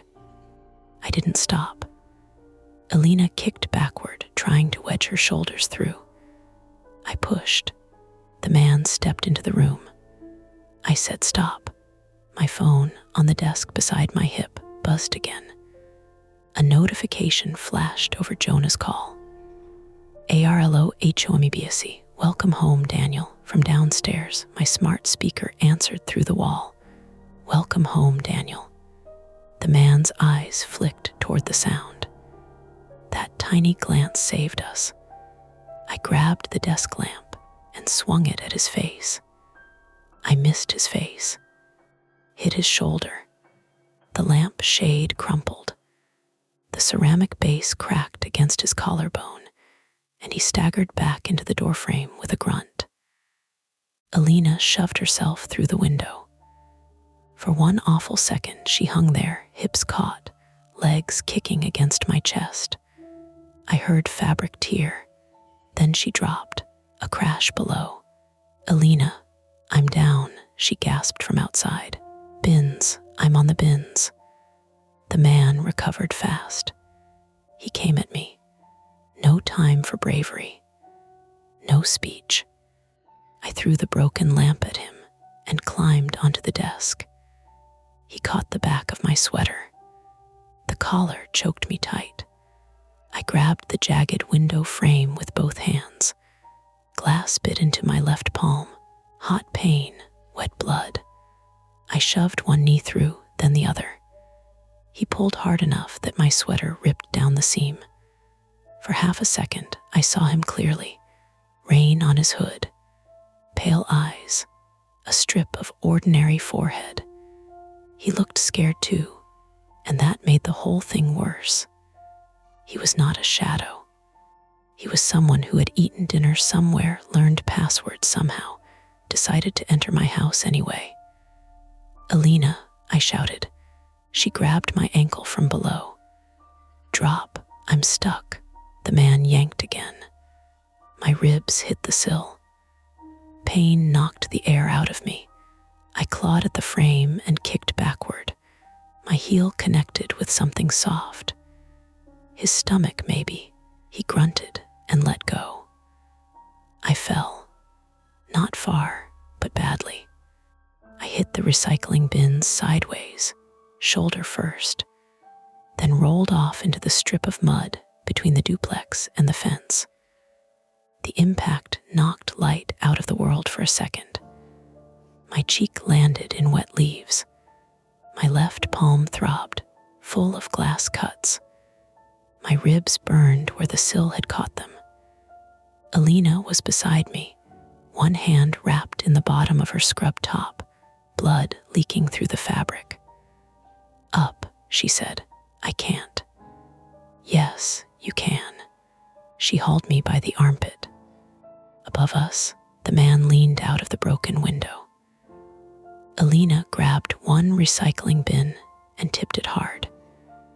It slammed against the side of the house, then fell, scattering bottles and cans across the mud.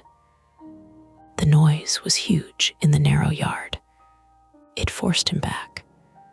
The side yard ran along Alina's unit from the front porch area toward the back fence. To our right was the duplex wall, windows bright and smoking. To our left, a 6-foot wooden fence slick with rain. Ahead, 10 yards away, a gate led to the street. Alina limped toward it. I followed. The gate was padlocked. Of course it was. Alina grabbed the lock and shook it once. The metal chain rattled bright and useless.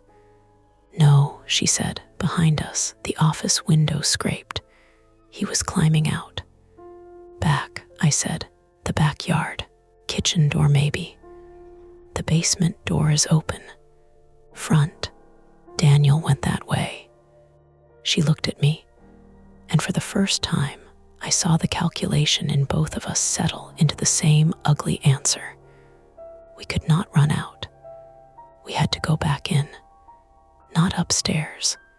Not through Alina's kitchen if we could avoid it. My side of the duplex had the fire, the unlocked front door, and the thing they had come for or done. Alina's side had the intruder descending, the breached basement, and the blocked gate. The only route left was through the side yard basement hatch. Alina had won. So did I. Old houses in Portland, sometimes, had them little exterior half doors set low in the foundation for meter access or deliveries nobody used anymore. Hers was near the back, half hidden behind the recycling bins. I had seen it once when the landlord came to look at the furnace and complained about city nonsense permits. "Alina," I said, "your basement hatch." She stared at me. "No, we can get into the basement and out the back door. The basement is where they came from. The gate is locked. He's coming down." Above us, the intruder dropped from the window onto the bins. The plastic lid cracked under him. He cursed sharply. Alina grabbed a broken bottle from the mud. I grabbed one too. Mine was the neck of a green beer bottle, slick and ridiculous in my bloody hand. We ran toward the hatch. Smoke rolled from the eaves of my unit now, flattening under the rain before tearing apart. The smoke alarm screamed through the wall. Far away, closer now, sirens rose and dipped, caught in traffic, or weather or Portland streets that never ran straight when you needed them to. At the hatch, Alina dropped to her knees and yanked the handle. "Locked. Key?" I asked. "Landlord has it." "Of course he does." The intruder hit the mud behind us, slipping but staying upright. "Mara," he said. My name in his mouth stopped me colder than a shout. Alina lifted the broken bottle. He raised both hands slightly, pry bar hanging from 2 fingers. "Not trying to hurt you." "Then you picked a weird hobby," Alina snapped. He glanced toward the street, toward the sirens. "You don't understand what's happening." "Good," I said. "Explain it from prison." He pulled the neck gaiter down. He was younger than I thought. 26 maybe 30, thin mouth. A red mark already rising on his cheek where something had scratched him. He looked past me toward my smoking half of the duplex. "He's burning it," he said. "Who?" His expression tightened. "The one who calls himself Daniel." For a moment, the story tried to split under my feet. Daniel was not him. Or he wanted me to think Daniel was not him. He had my name. He had been in the house. He had a pry bar. He had chased us into a bathroom. "Alina," I said low. "Don't," she warned. The man took a step closer. Alina lifted the bottle higher. "Stay there." "My name is Owen," he said. "Owen Pike. I used to install systems for Havenlink before Arlo bought half their contracts. Your devices are cloned. The base station, the fob, the lock. Someone keeps updating the firmware, and it keeps giving him a clean path back in." The phrase from the photo snapped open in my head. Thanks for keeping it updated. My stomach turned. You expect us to believe that, Alina said. No, I expect you to move because the gas valve's open and your neighbor's kitchen is on fire. My kitchen, I said. Your power cycling probably sparked at the strip behind the shelf. The speaker shelf, the bookshelf, the place the photo had been taken from, where my smart speaker sat, where maybe something else had been. He looked at me. He put a bridge camera in your living room, small, USB powered. When you replaced everything, you kept the power strip. The world narrowed to one stupid object, the cheap white power strip behind my bookshelf, crowded with plugs, the one I had owned since college. I had replaced the smart speaker, the router, the lock, the cameras.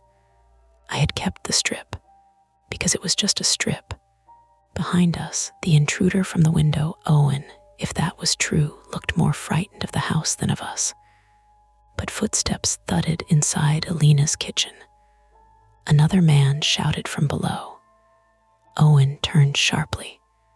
He's coming through. A voice from inside the basement called Owen, not friendly. Owen's face changed. So there were two, Owen and the other one. Daniel, maybe. Or the man using Daniel. The basement hatch lock suddenly clicked from inside. Alina and I stumbled back. The little exterior door pushed open. A man's hand came out first, gripping the edge. Then his face appeared in the low opening. Older than Owen, 40-ish. Dark hair plastered by sweat, not rain. A trimmed beard, no hood, no hurry in his eyes. He looked at me through the smoke and rain as if we were meeting for a scheduled appointment. I knew him, not his name, not exactly, but I knew his face from a memory I had not kept because it had seemed too small to matter. Best Buy, 18 months ago, home security aisle. A man in a blue polo telling me about robust user access controls. He had smiled when I wrote the phrase down. "Hi, Mara," he said. Alina swung the broken bottle at his hand.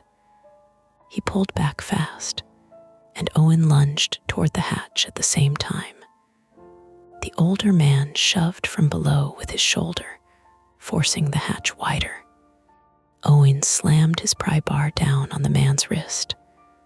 The sound was awful, bone or metal or both. The older man shouted and dropped out of sight into the basement. "Go," Owen yelled. I didn't know if he meant us or himself, but Alina moved. She kicked the hatch closed on the older man's arm as he tried to reach out again. I grabbed the chain and wrapped it around the handle twice. No lock, just chain and panic. The man inside hit the hatch. Once, twice. Wind shoved the pry bar through the chain links and twisted, bracing it against the concrete lip. "That'll hold for maybe 30 seconds. Alina pointed the bottle at him.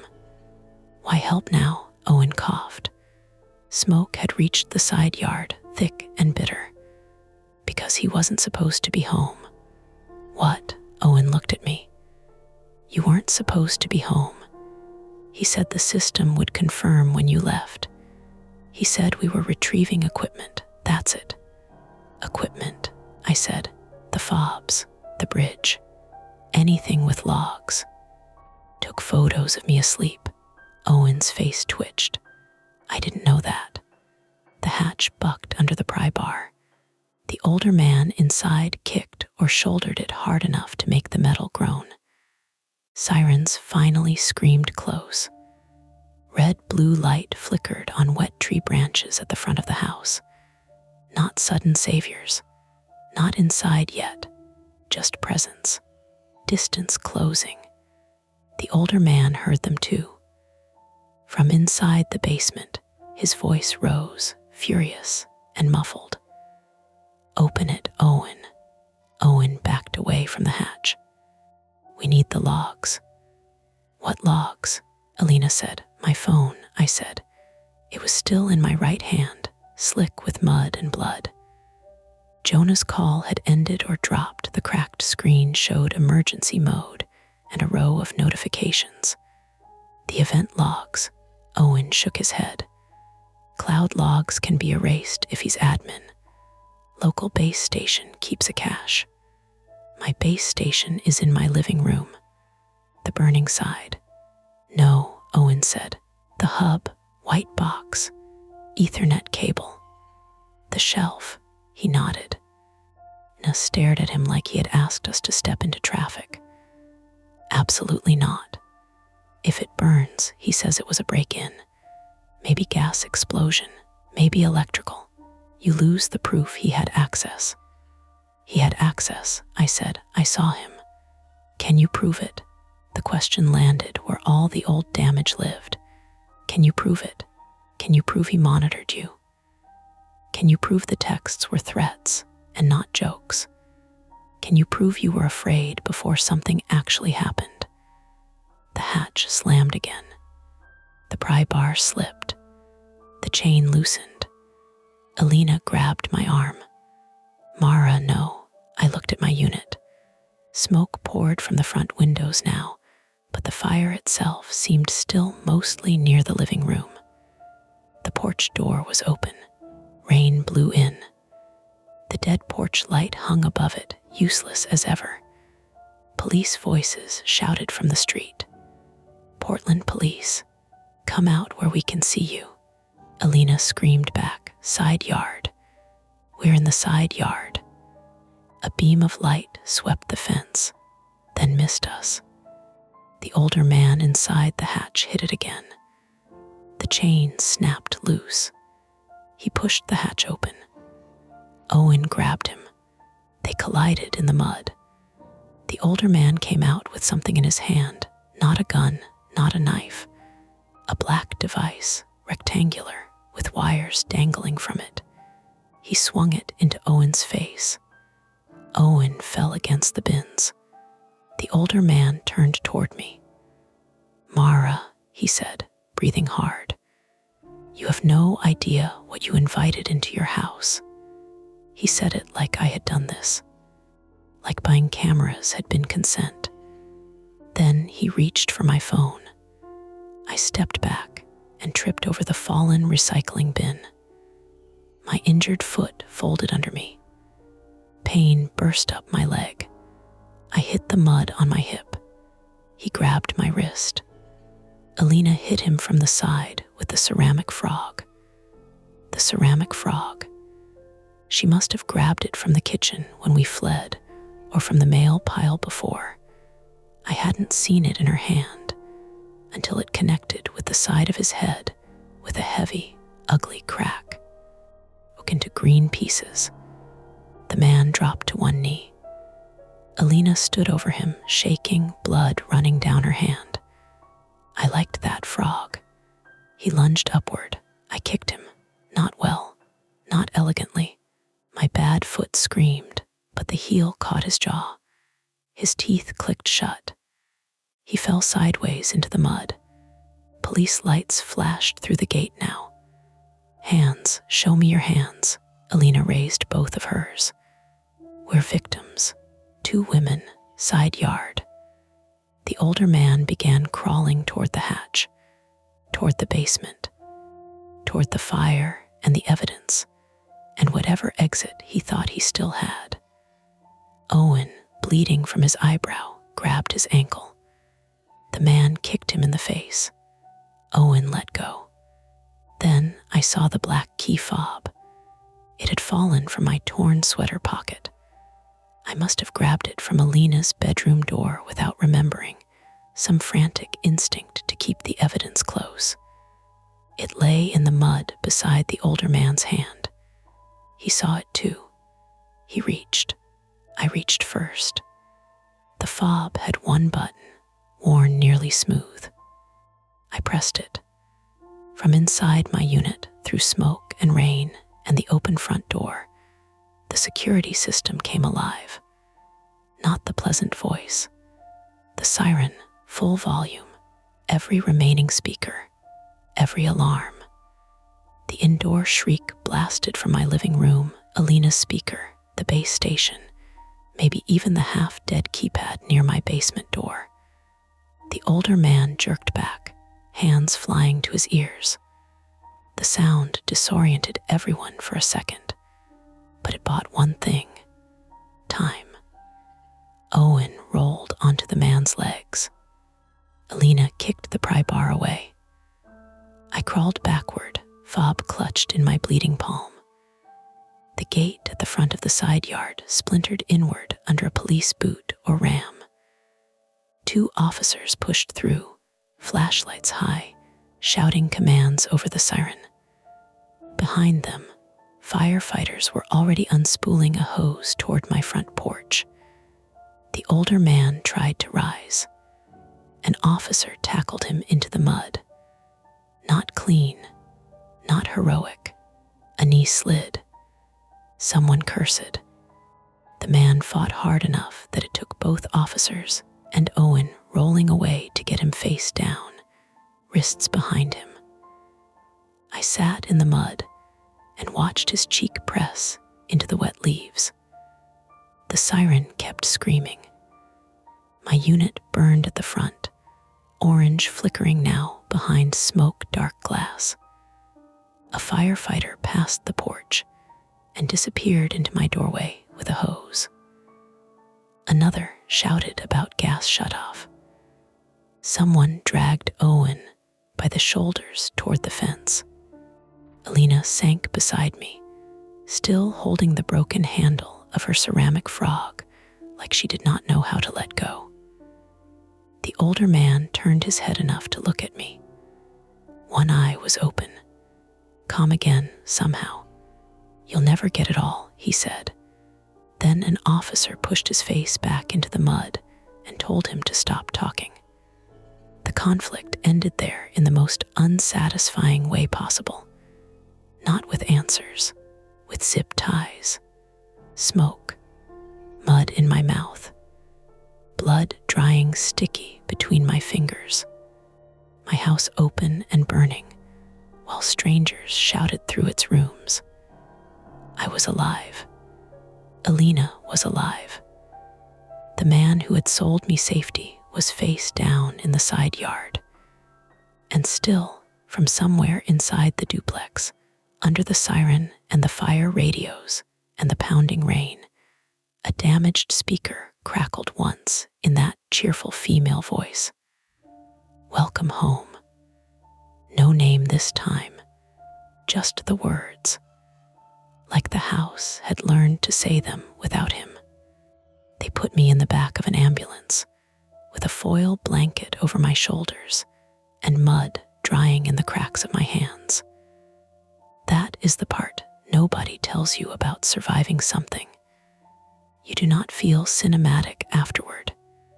You feel damp, embarrassed, a little stupid about ordinary things, like the fact that one of your shoes is missing and your sock has a hole at the big toe. You answer questions while your teeth chatter, even when you are not cold anymore. A paramedic named Rachel Klein, 29, female, worked on my left palm under the ambulance light. She had a soft Wisconsin accent and the calm hands of someone who had already decided my injuries were serious, but not interesting enough to panic over. She picked glass out with tweezers, dropped each tiny piece into a kidney-shaped tray, and kept asking me to wiggle my fingers. Any numbness? No, tingling. Only when I think about it. That counts less than you'd think. Across from me, Alina Cruz, 33, female, sat on the bench seat with her cut hand wrapped in gauze, and her scrub top stiff with blood that was mostly hers, but not all hers. She had refused to lie down. Of course she had. She kept watching the duplex through the open ambulance doors, like she could make the firefighters move faster by staring. Her hair had come loose. Rainwater ran from the ends onto her collar. "You're shaking," I told her. "So are you," I'm allowed. "I'm not medical." She looked at the paramedic. "Am I allowed?" Rachel did not look up. "Everybody gets one weird night." Alina gave a short laugh. It broke halfway through. Outside, the street had turned into a procedural mess. Police cruisers angled across northeast Everett. Fire trucks idling with red strobes painting the wet pavement. Neighbors standing under umbrellas and hoods, while officers told them to back up. The rain made everything shine. My porch was blackened around the doorway. Smoke still drifted out in slow breaths. The dead porch light hung cracked from its fixture, swinging slightly whenever someone brushed past. My house looked less like a place I lived than a place used for training exercises. A firefighter came out carrying the white hub from my living room shelf in one gloved hand.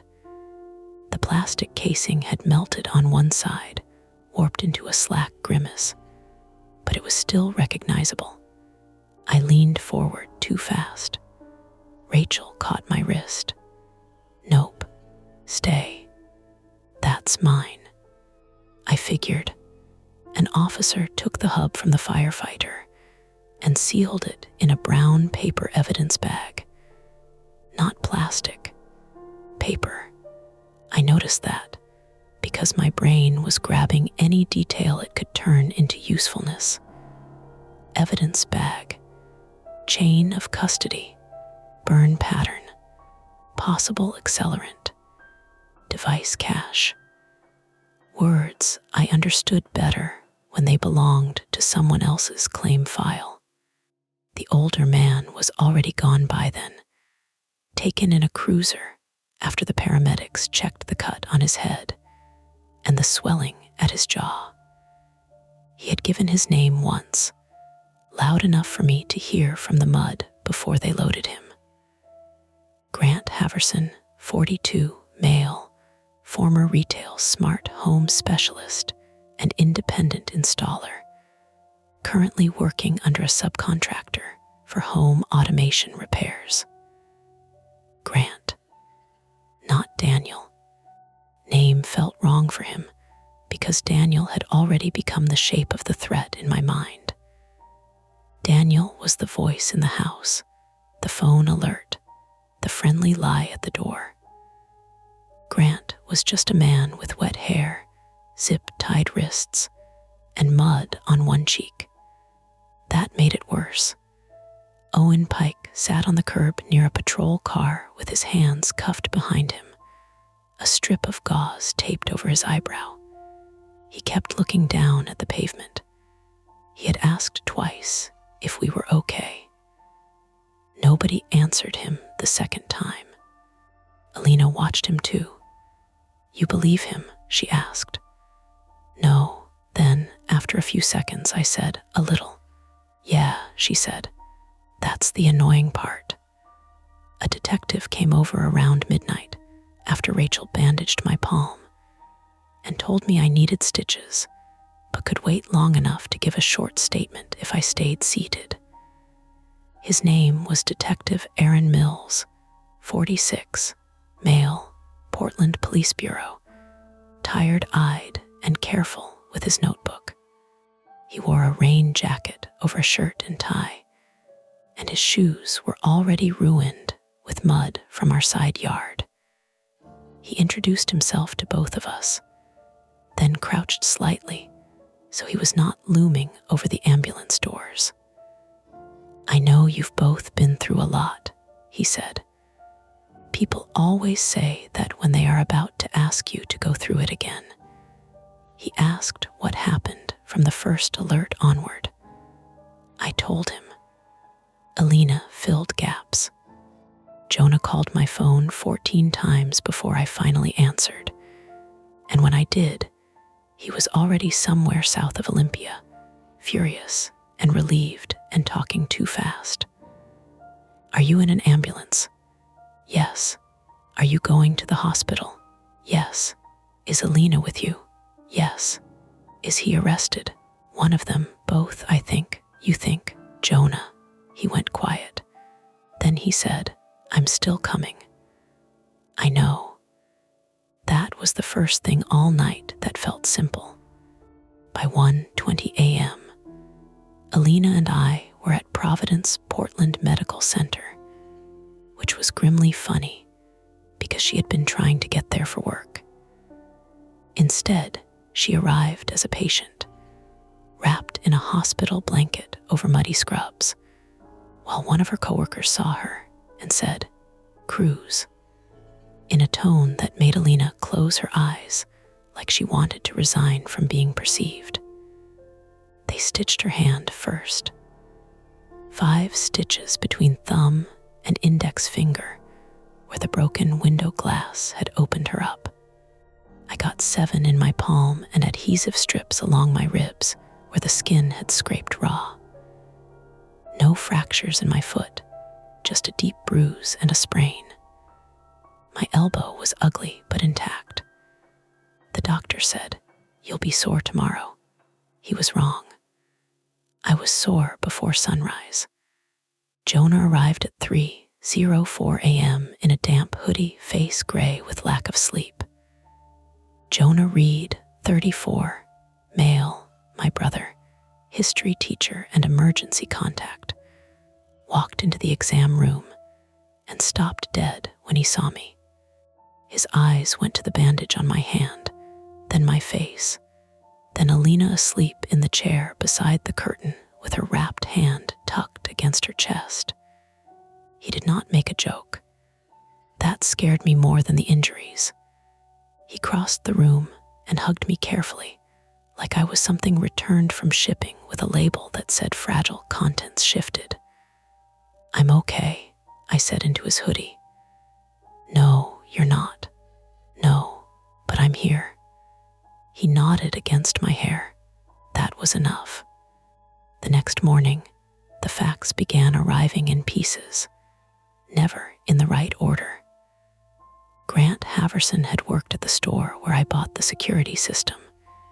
He had not officially installed mine because I had insisted on doing it myself after reading reviews and watching videos, but he had helped me choose every component: door lock, cameras, contact sensors, speaker integration, hub.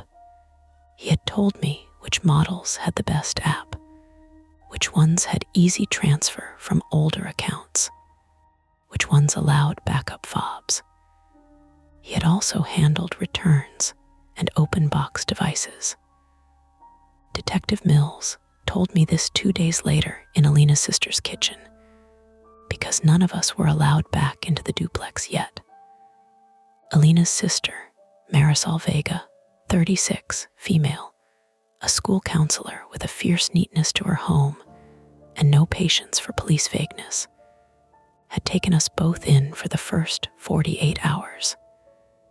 She lived in Beaverton, in a townhouse that smelled like cinnamon tea and furniture polish. Her guest room had clean sheets, the windows locked with old-fashioned latches. I checked them anyway. Mills sat at the kitchen table with his notebook closed, which I had learned meant he was telling us what he could, not taking more from us yet.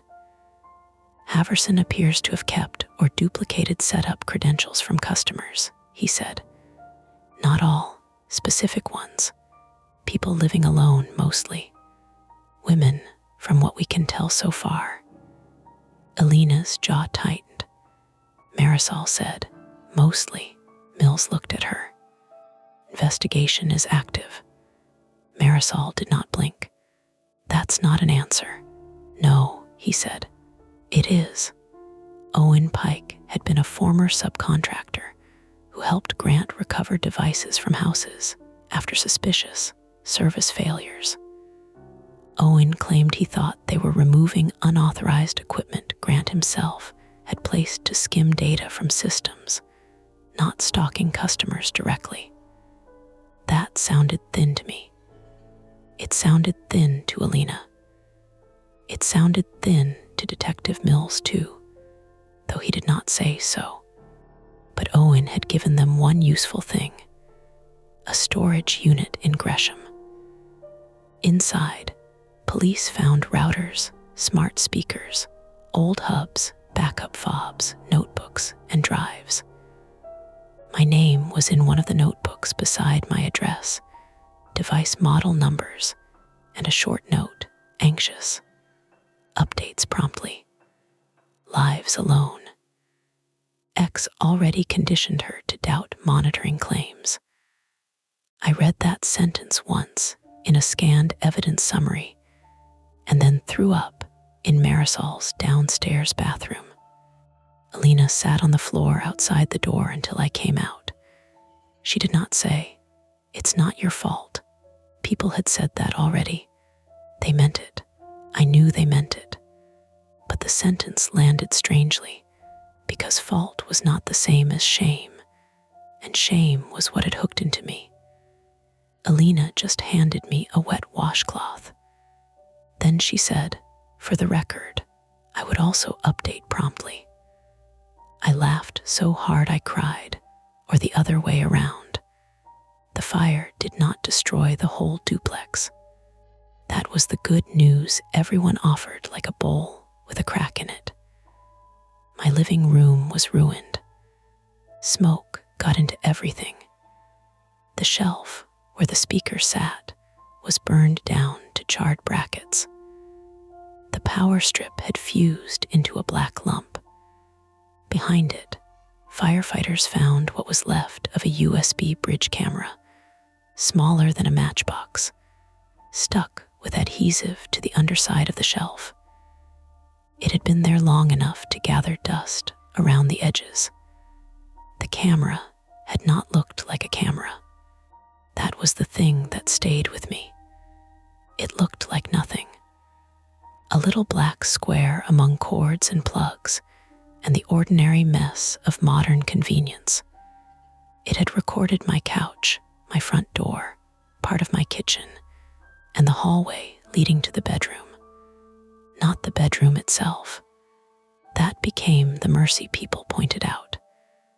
At least not the bedroom. As if there were polite rooms to be watched from. The gas leak came from a loosened fitting near my basement furnace. The fire started at the overloaded power strip behind the living room shelf after the power was cut and restored. Whether Grant intended the fire or only intended confusion became one of those legal questions people with clean shirts argued about. He had opened the gas. He had cycled the power. He had entered the home. He had tried to retrieve devices. That was enough for me.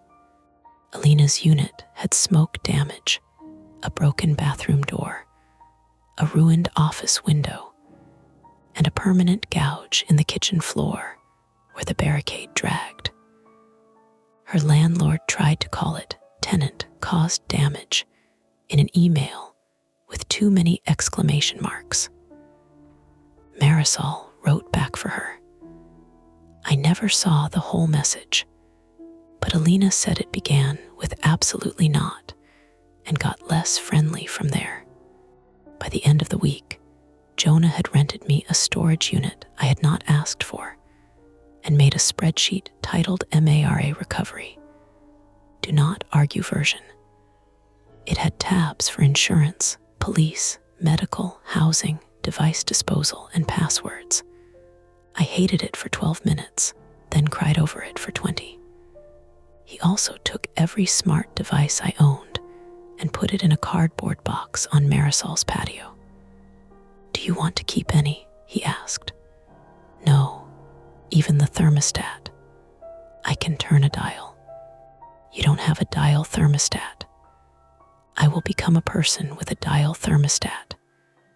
Alina, sitting nearby with her stitched hand elevated, raised her mug to analog, To analog, Jonah said. I did not drink to it.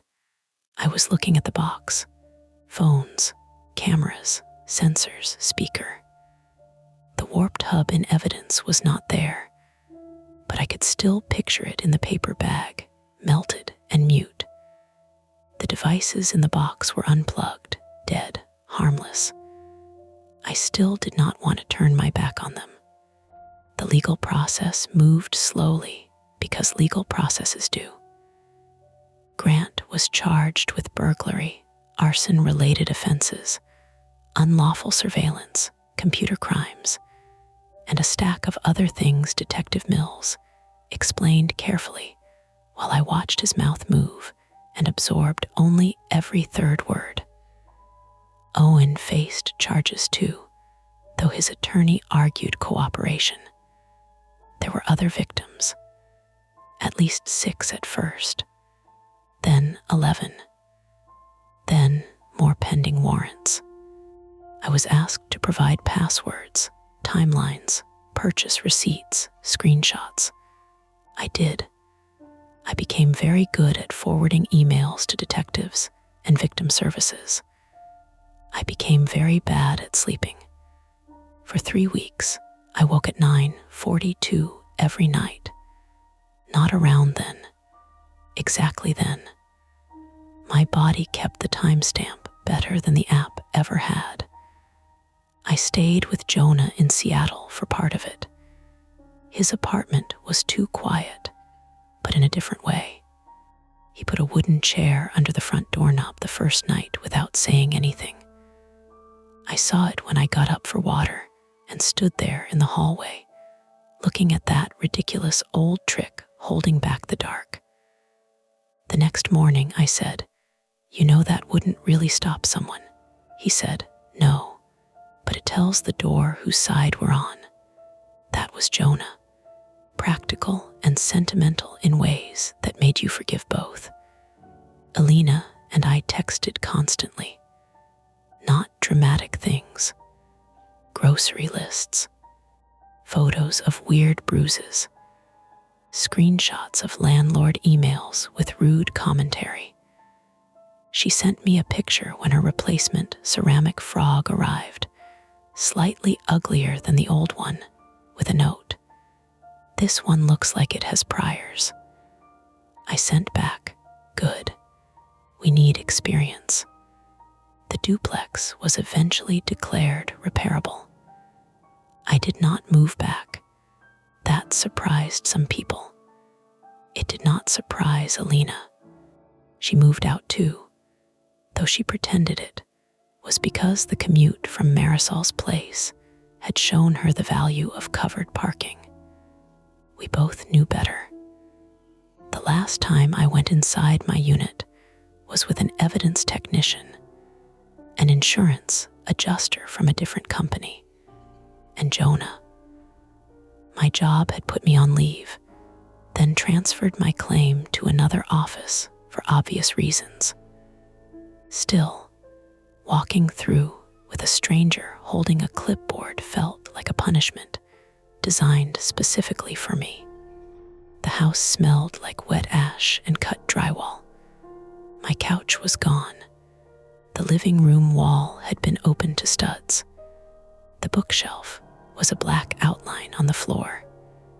The kitchen counter still had a pale stain where the oat milk had dried and been wiped badly by someone in a hurry. My keys were still on the hook beside the basement door. No one had moved them. I stared at them for a long time. Jonah stood beside me. "You want me to get them?" "No, I took them down myself."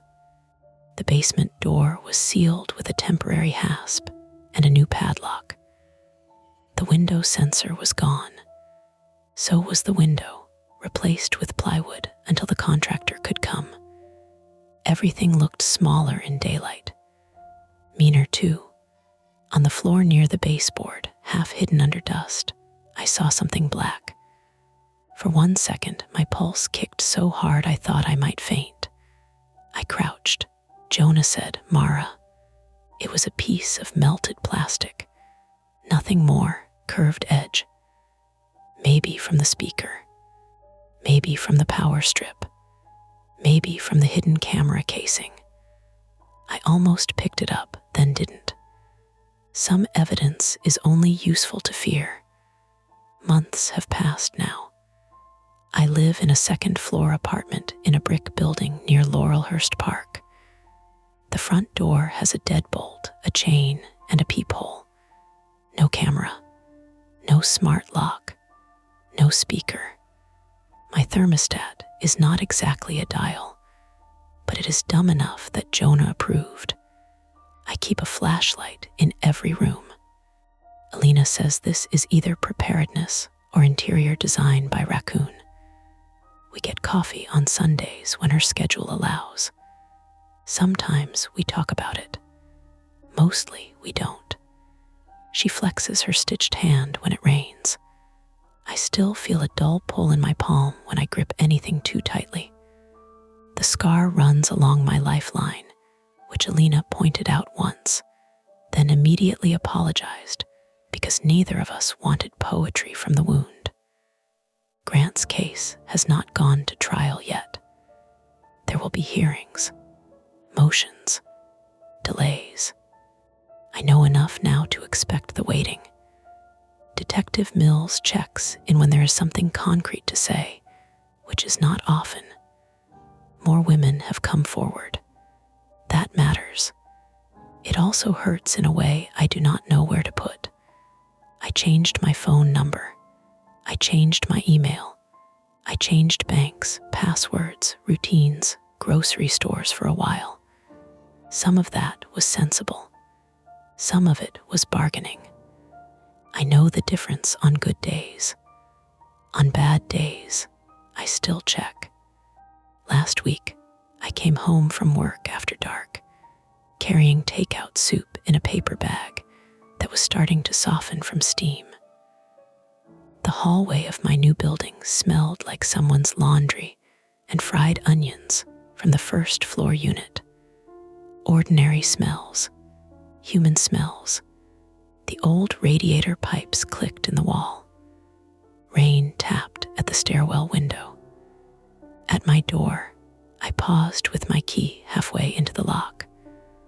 From somewhere downstairs, a pleasant female voice said, muffled by walls and distance, "Welcome home." I froze. The soup bag sagged in my hand. Then a man laughed from the first-floor apartment, and a dog barked twice, and the same voice added, "Living room lights on." A neighbor's speaker. Not mine, not Daniel. I stood there until my breathing matched the radiator ticks. Then I unlocked my door, stepped inside, and turned on the lamp by hand. The room warmed in a small yellow circle. My apartment was empty. I checked anyway. Not because I thought someone was there, because some habits are doors too, and you do not kick them open all at once. You test the knob, you listen, you decide, one night at a time, whether to go in.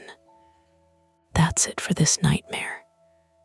If you enjoyed it, please like the video, subscribe to Mia Horror Stories, and turn on notifications. It really helps keep the stories alive. And don't stop here. Dive into another one of our videos and keep the fear going.